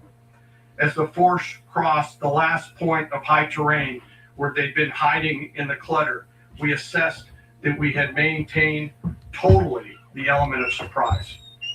As the helicopter force ingressed towards the objective at low level, we arrived at Maduro's compound at 1:01 a.m. Man, they breaking it down how they turned it up. A.m. Caracas local time, and the apprehension force descended into Maduro's compound and moved with speed, precision, and discipline towards their objective, and isolated the area to ensure the safety and security of the ground force while apprehending the indicted persons.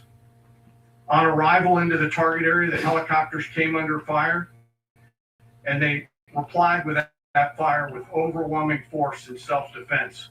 One of our aircraft was hit, but remained flyable, and as the president said earlier today, all of our aircraft came home, and that aircraft remained flyable during the rest of the mission. As the operation unfolded at the compound, our air and I wonder if they're gonna make a movie out of this shit. Yeah. Real-time updates to the ground force, ensuring those forces could safely navigate the complex environment without unnecessary risk. The force remained protected by overhead tactical aviation. Maduro and his wife, both indicted, gave up and were taken into custody by. You know how many people they probably laid down? By our incredible they was getting busy. Professionalism and precision, with no loss of U.S. life. Yeah, they was getting After busy, securing y'all. the indicted persons, the force began to prep for departure.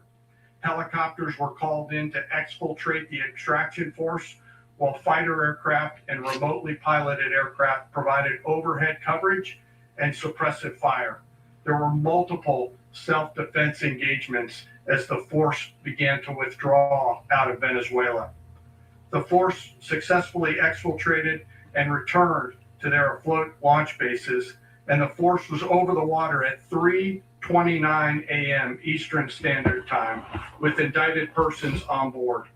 And both Maduro and his wife were embarked aboard the USS Iwo Jima. In closing, what we've witnessed today is a powerful demonstration of America's joint force. We think, we develop, we train, we rehearse, we debrief, we rehearse again and again, not to get it right, but to ensure that we cannot get it wrong. Our jobs are to integrate combat power so when the order comes, we can deliver overwhelming force at the time and the place of our choosing against any foe anywhere in the world. I am immensely proud today of our joint force and filled with gratitude to represent them here today. There is simply no mission too difficult for these incredible professionals and the families that stand by them and support them. As we stand here this morning, our forces remain in the region at a high state of readiness, prepared to project power, defend themselves, and our interests in the region. This operation is a testament to the dedication and unwavering commitment to justice and our resolve to hold accountable those who threaten peace and stability. In closing, I want to express my heartfelt gratitude to the brave men and women who executed this mission. Their courage and tireless commitment to our nation are what makes us strong. Thank you, Mr. Secretary, and thank you, Mr. Y'all President. burnt my hand a little bit, man. That pot was hot. I didn't think that pot was that hot, man. Nicolas Maduro was indicted in 2020 in the United States. He is not the legitimate president of Venezuela. That's not just us saying it. The first Trump administration, the Biden administration, the second Trump administration, none of those three recognize him. He's not recognized by the European Union and multiple countries around the world. He is a fugitive of American justice with a $50 million reward, which I guess we say $50 million. And Sure. Yeah, exactly. But Don't let anybody claim it. Nobody deserves it but us. But I want to be clear about one thing. Nicolas Maduro had multiple opportunities to avoid this. He was provided multiple very, very, very generous offers and chose instead to act like a wild man, chose instead to play around. And the result is what we saw tonight. They swarmed him, You y'all. have a guy, like many people around the world, they like to play games. You have a guy who decides he's going to invite Iran into his country, is going to, do the confiscation of American oil companies, is going to flood our country with gang members, is going to take Americans prisoner and try to hold them for hostage and trade them like he was able to do with the Biden administration. Basically likes to play games all this time and thinks nothing's going to happen. And I hope what people now understand is that we have a president. The 47th president of the United States is not a game player. It's not. Trump is a gangster, man. He's going to address a problem. He means it. He actions it. Trump is a gangster, y'all. 14, 15 years been around it. Everybody talks. I'm going to do this. I'm going to do that. When I get there, we're going to do this. We're going to take. This is a president of action. Like, I don't understand yet how they haven't figured this out. And now, if you don't know, now you know. Because this is the way it's going to play out. And I think people need to understand that this is not a president that just talks and does letters and press conferences. And, if he says he's serious about something, he means it. And this is something that was a direct threat to the national interest of the United States. And the president addressed it. This is a president of peace, by the way. I told you what I just said earlier. This guy had multiple opportunities to find his way somewhere else and figure out another. He could have been living somewhere else right now, very happy. But instead, he wanted to play big boy. And so now, he's got other sets of problems on his hands. And but I think that the message here should be for the world. But the president doesn't go out looking for people to pick fights with. He's not generally wants to get along with everybody. We'll talk and meet with anybody, but don't play games. Don't play games with this president's in office because it's not going to turn out well. And so I hope that I guess that lesson was learned last night, and we hope it'll be instructive moving forward. Mr. President. Mr. President. You said that the U.S. is going to run Venezuela. So who's in power right now? but we're going to be running it with a group, and we're going to make sure it's run properly. We're going to rebuild the oil infrastructure, which will cost billions of dollars. It'll be paid for by the oil companies directly. They will be reimbursed for what they're doing, but it's going to be paid, and we're going to get the oil. Yeah, look, this is my first meal of the day right here. My eggs, look. But we're going to run it properly. We're going to make sure the people of Venezuela are taken care of. We're going to make sure the people that were forced out of Venezuela by this thug are also taken care of.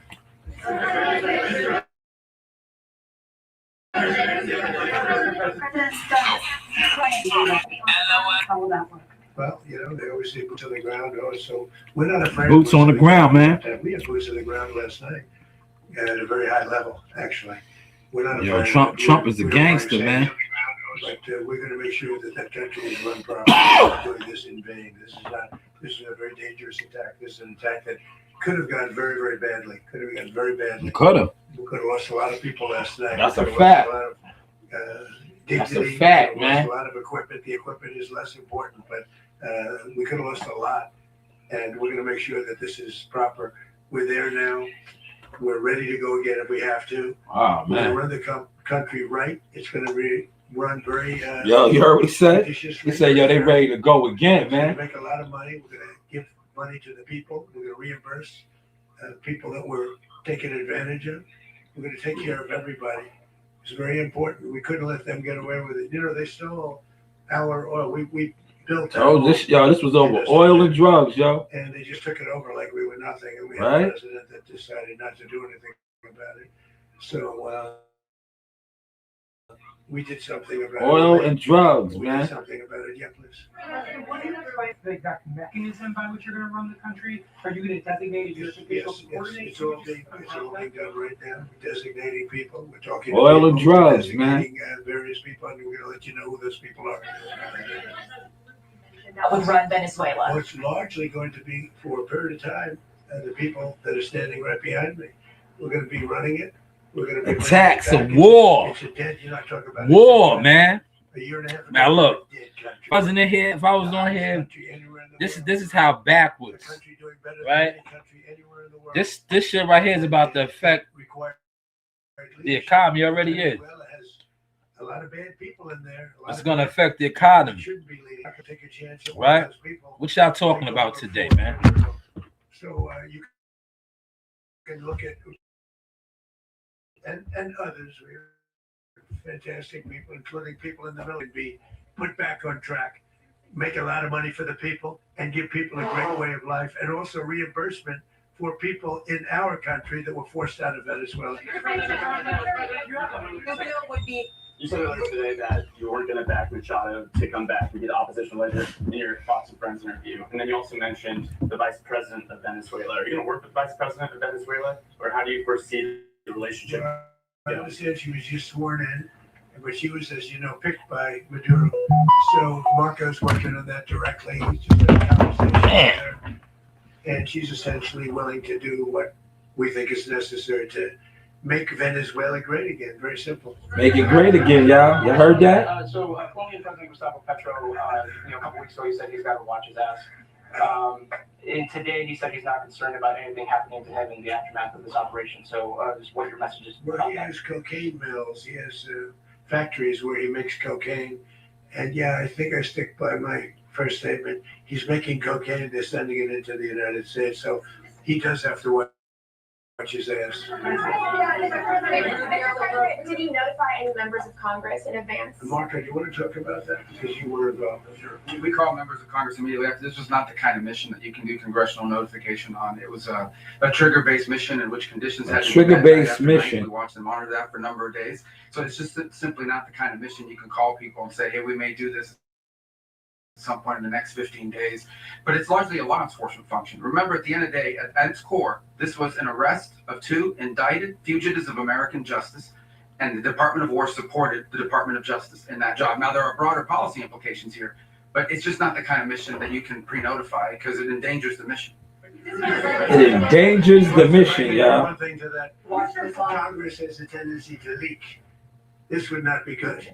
If they leaked, General, I think it would have been maybe a very different result. But I have to say, they knew we were coming at some point, you know. A lot of ships out there, they sort of knew we were coming. It was coming, huh? But Congress will leak, and we don't want leakers.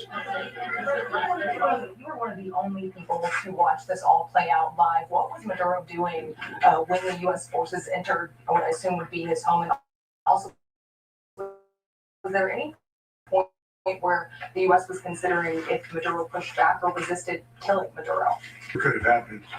It could have happened. He was trying to get into a safe place. You know, the safe place is all steel. And he wasn't able to make it to the door because he couldn't make it through the door. You heard what he said? The opposition so fast. And there was a lot of opposition. You know, people were wondering, do we get him by surprise? Sort of surprised, but they were waiting for something. It was a lot of opposition. There was a lot of gunfire. You saw some of it today. But he was trying to get to his safe place, which wasn't safe because we would have had the door blown up and man. Yo, Trump ain't playing, man. They say on average. Yo, Trump ain't playing, man. How thick the steel was. It was a very thick door. It was a very heavy door, but he was unable to get to that door. He made it to the door. He was unable to close it. He was trying to get away, y'all. Where is Maduro going to be in the time being? He was trying to get away, y'all. In the near future, he's going to be brought to New York. And where is he going to be held? Where is he going to be held in New York? It's going to be up to the officials that do these things. Yeah, he was trying to get away, y'all. Something of a mixed track record of ousting dictators without necessarily a plan for what comes afterwards. Did that weigh on your decision? Well, that's why we had different presidents, but with me, that's not true. With me, we've had a perfect track record of winning. We win a lot, and we win. If you look at Soleimani, you look at al-Baghdadi, you look at... Yeah, he was trying to get away, y'all. Midnight Hammer was incredible. Right now, you would... Midnight Hammer, they're going to make a movie out of this, y'all. Peace in the Middle East because of that. If we weren't successful with Midnight Hammer, you wouldn't have peace in the Middle East. So with me, you've had a lot of victory. You've had only victories. You've had no losses yet. President, can you? How long do you expect the U.S. to run Venezuela, and how soon do you want Venezuelan people to hold elections? So I'd like to do it quickly, but it takes a period of time. You know, we're rebuilding. We have to rebuild their whole infrastructure. The infrastructure is rotted. It's actually very dangerous. It's a blow-up territory. Oil is very dangerous. It's a very dangerous thing to take out of the ground. It can kill a lot of people. It has killed a lot of people doing just that. The infrastructure is old. It's rotted. Much of it is stuff that we put there 25 years ago, and we're going to be replacing it. And we're going to take a lot of money out so that we can take care of the country. Are you saying that Secretary Rubio and Mr. President, China, Russia, and Iran have interests in Venezuela. How does this operation affect your relationships with them when it comes to oil and China and Russia, Russia when we get things straightened out. But in terms of other countries that want oil, we're in the oil business. We're going to sell it to them. We're not going to say we're not going to get it. In other words, we'll be selling. They're in the oil business. I told you this was over oil, drugs, and oil, man. Hit the like button, man. Hit the like button. We at the desk, man. To other countries. We at the desk. But I would say Trump and them bombed on Venezuela, man.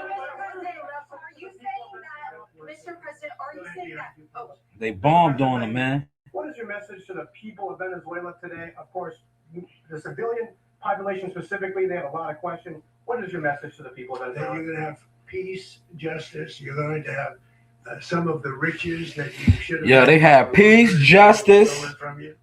But you're going to have peace, and you're going to have safety. You're going to have justice. You're going to have a country. You're going to have a real country. You're going to have real country. A great country. You know, if you go back 20 years, maybe even a little longer ago, that was a great country. This election, the United States will be Venezuela on steroids. That's what would have happened. And you heard that? Venezuela on steroids. We suffered so badly when you look at the border from 2020. What they did, what Joe Biden administration did. Joe Biden. For our country should never be forgotten. But if we had to go through another year of that, we wouldn't have. He said we wouldn't have had a country, man. Venezuela was. In terms of, I used to say, if they win Venezuela on steroids, and that's what would have happened. President, thank you. Are you saying that Secretary Hegseth and Rubio are going to be running Venezuela, and will you be sending in U.S. military There's going troops to be to a provide? team that's working with the people of Venezuela to make sure that we have Venezuela right.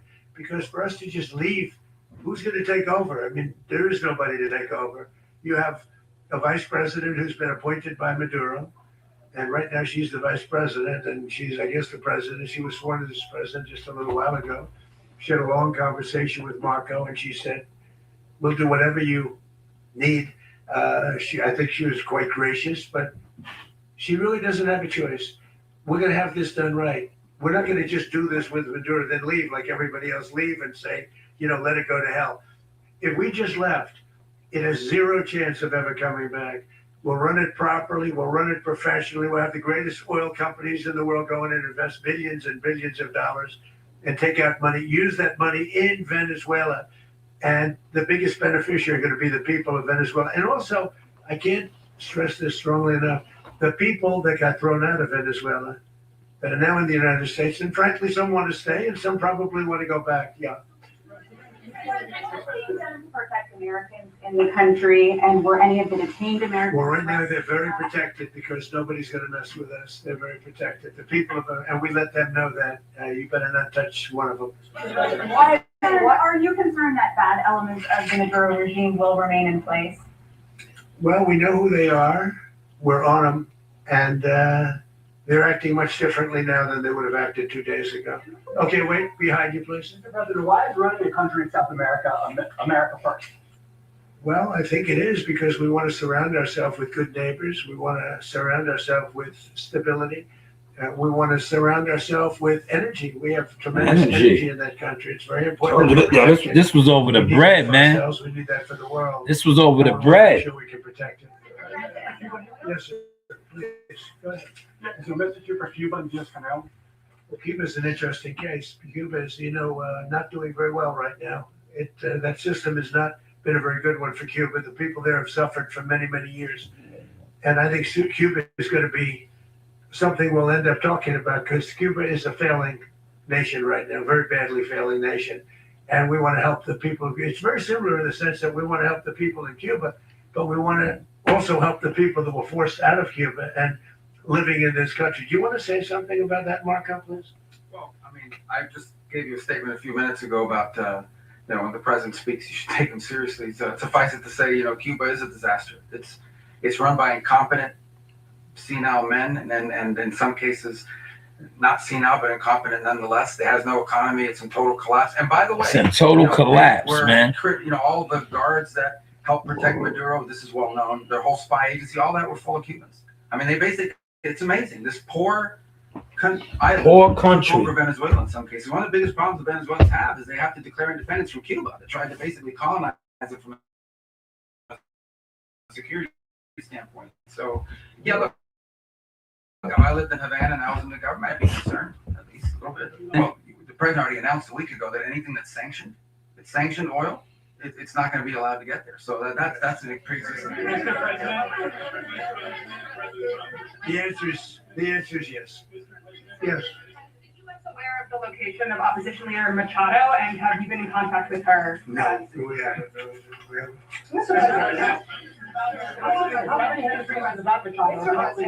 On Monday. I think it would be very tough for her to be the leader. She doesn't have the support within, or the respect within the country. She's a very nice woman, but she doesn't have the respect. Is it possible that the U.S. ends up administrating Venezuela for years?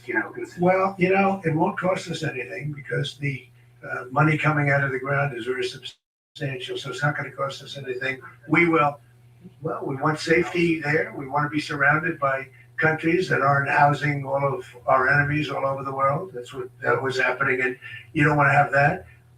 But remember, let's not lose sight of that, y'all. I'm gonna stay on we're not spending for money. 2 hours and wrap the desk up. This was over oil We're going to take back and drugs. Frankly, we should have taken back a long time ago. Oil and drugs, A lot y'all. of money is coming out of the ground. We're going to get reimbursed for all of that. We're going to get reimbursed for everything that we spend.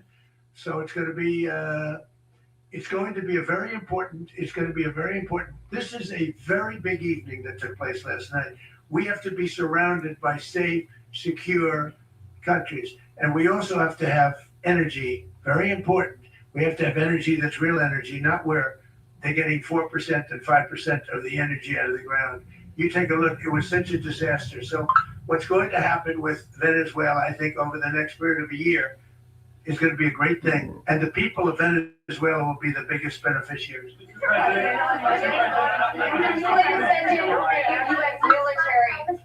What did you last speak to Maduro about when you spoke? And is the Well, I don't want to get into the conversations, but I did have conversations with him, and I said, you got to surrender.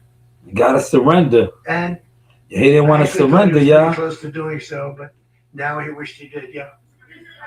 You heard that? Now he wish he did. Responsible for drug trafficking. You recently pardoned the former president of Honduras, who was convicted of committing drug trafficking. Can you explain how these two situations are? Well, I endorsed, as you know, the winning president, the man who won in Honduras. I endorsed the man who won in Chile. I endorsed the man who won in Argentina.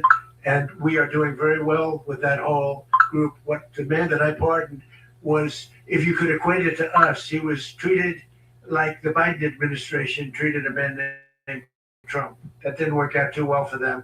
This was a man who was persecuted very unfairly. He was the head of the country. He was persecuted very unfairly. And there are a number of them.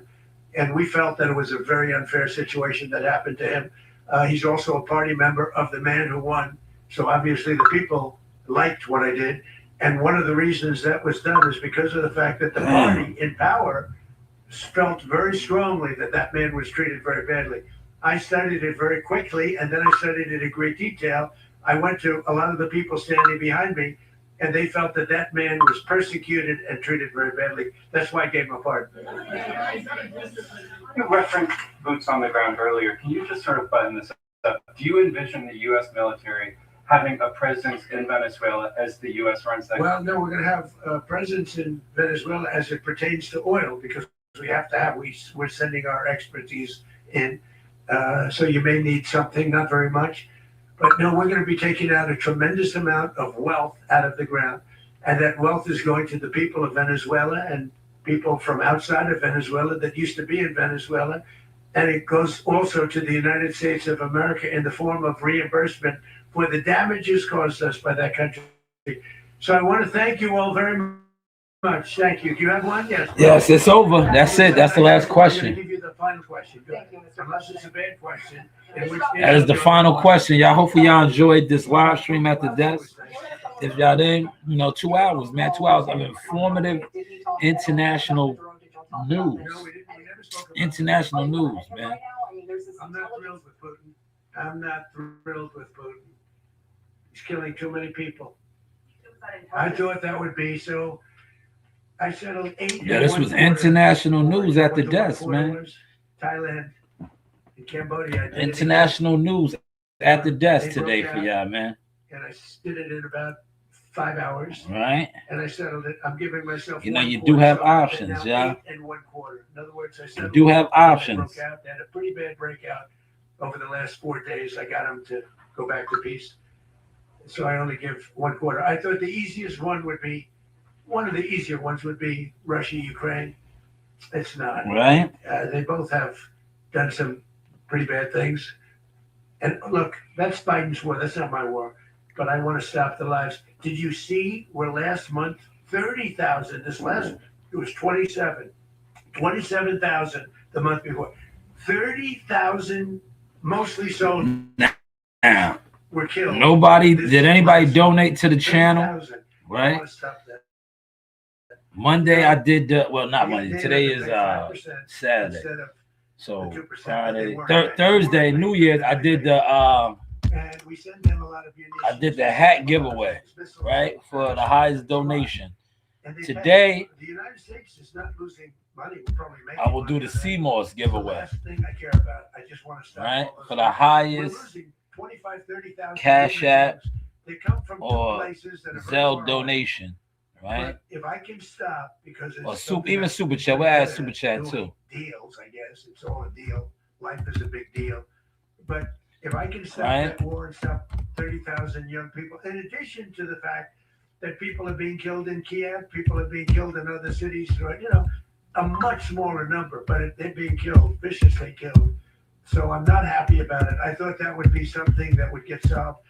We have Mr. Witkoff here. I think that we're making progress, but that's a war that should have never happened. The highest donation gets the Seymour's today, y'all. Putin Putin says it. Everybody says it. The highest If I were donation. president, that would have never happened. But I inherited that. We exposing the hell out of Zelensky and Putin. the YouTube donations and all that. The highest donation over here today received some CMOS, man. Yesterday, or damn, Saturday. Thursday, y'all missed out on, merchandise. That war would not have. But the highest donation today that war has become a bloodbath. would receive Thank you very much. some CMOS, yo.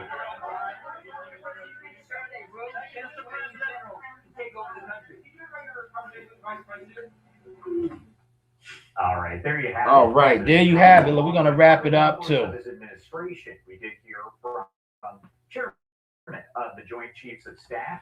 Yeah, we're gonna wrap it up too. Hopefully you guys enjoyed this. This was a little bit different.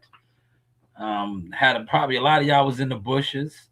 Shout out to the ones that did comment, right? But like I said, the boxing weirdo online competitors in competition, y'all probably was just in the bushes, lost in the sauce as usual. Popped up over here, possibly try to steal some content or speaking points, and then realize I wasn't even on no boxing time, right? Then you probably was just lost now. Didn't want to hit the like button. Didn't want to throw $1 in the Cash App. None of that, right? But like I said, stay in the bushes. I don't want your fellowship. We're still growing organically too. And we're going to continue to grow organically. But just be on the lookout for content periodically through the day. I already dropped some stuff from the desk. Maybe I'll go do one at the library, or maybe tomorrow. I don't know. It all depends how I feel, man. But this is the Sauce Experience, the news. And like I said, whoever had the highest donation, you will receive some CMOS, man. You receive some CMOS. You missed out on the merchandise on the hat the other day, man. But yeah, we'll come back on in a little bit with the gossip, the entertainment gossip type of shit. But once again, President Trump flexing hard. The biggest gangster in the world, Donald Trump, with his military, flexing. Bombed on Venezuela, captured their president, and brought him to U.S. justice. How do y'all feel about that, man? Put it in the comment section. But this is the Sauce Experience, the news. By Shanewz. And once again, we want to put this up there. This was fair share, right? Fair share purposes. Be mindful of that. And once again, here's the Cash App for those that want to donate. All right, that is the Cash App right there if you want to donate to the channel. Right, because you do have options, man. But how is the content looking now, man? Happy New Year. Once again, Happy New Year. Salute to everybody that pulled a chair up today. We'll be back on later with the entertainment gossip. That's what that is, entertainment gossip. Hey guys, this is Tiana Tuimu-Helora. I'm a top-ranked knockout, and I want to give a shout-out to Sauce Talk Podcast. Thank you. You know the vibes. This is your boy Jamel Superfire Herring, and I'm with the best in the world, the best from Long Island, the Sauce Talk Podcast. Hey, we doing big things. Shout out to everybody out there in LA as well. Superfire, salute. Yes, you know the vibes.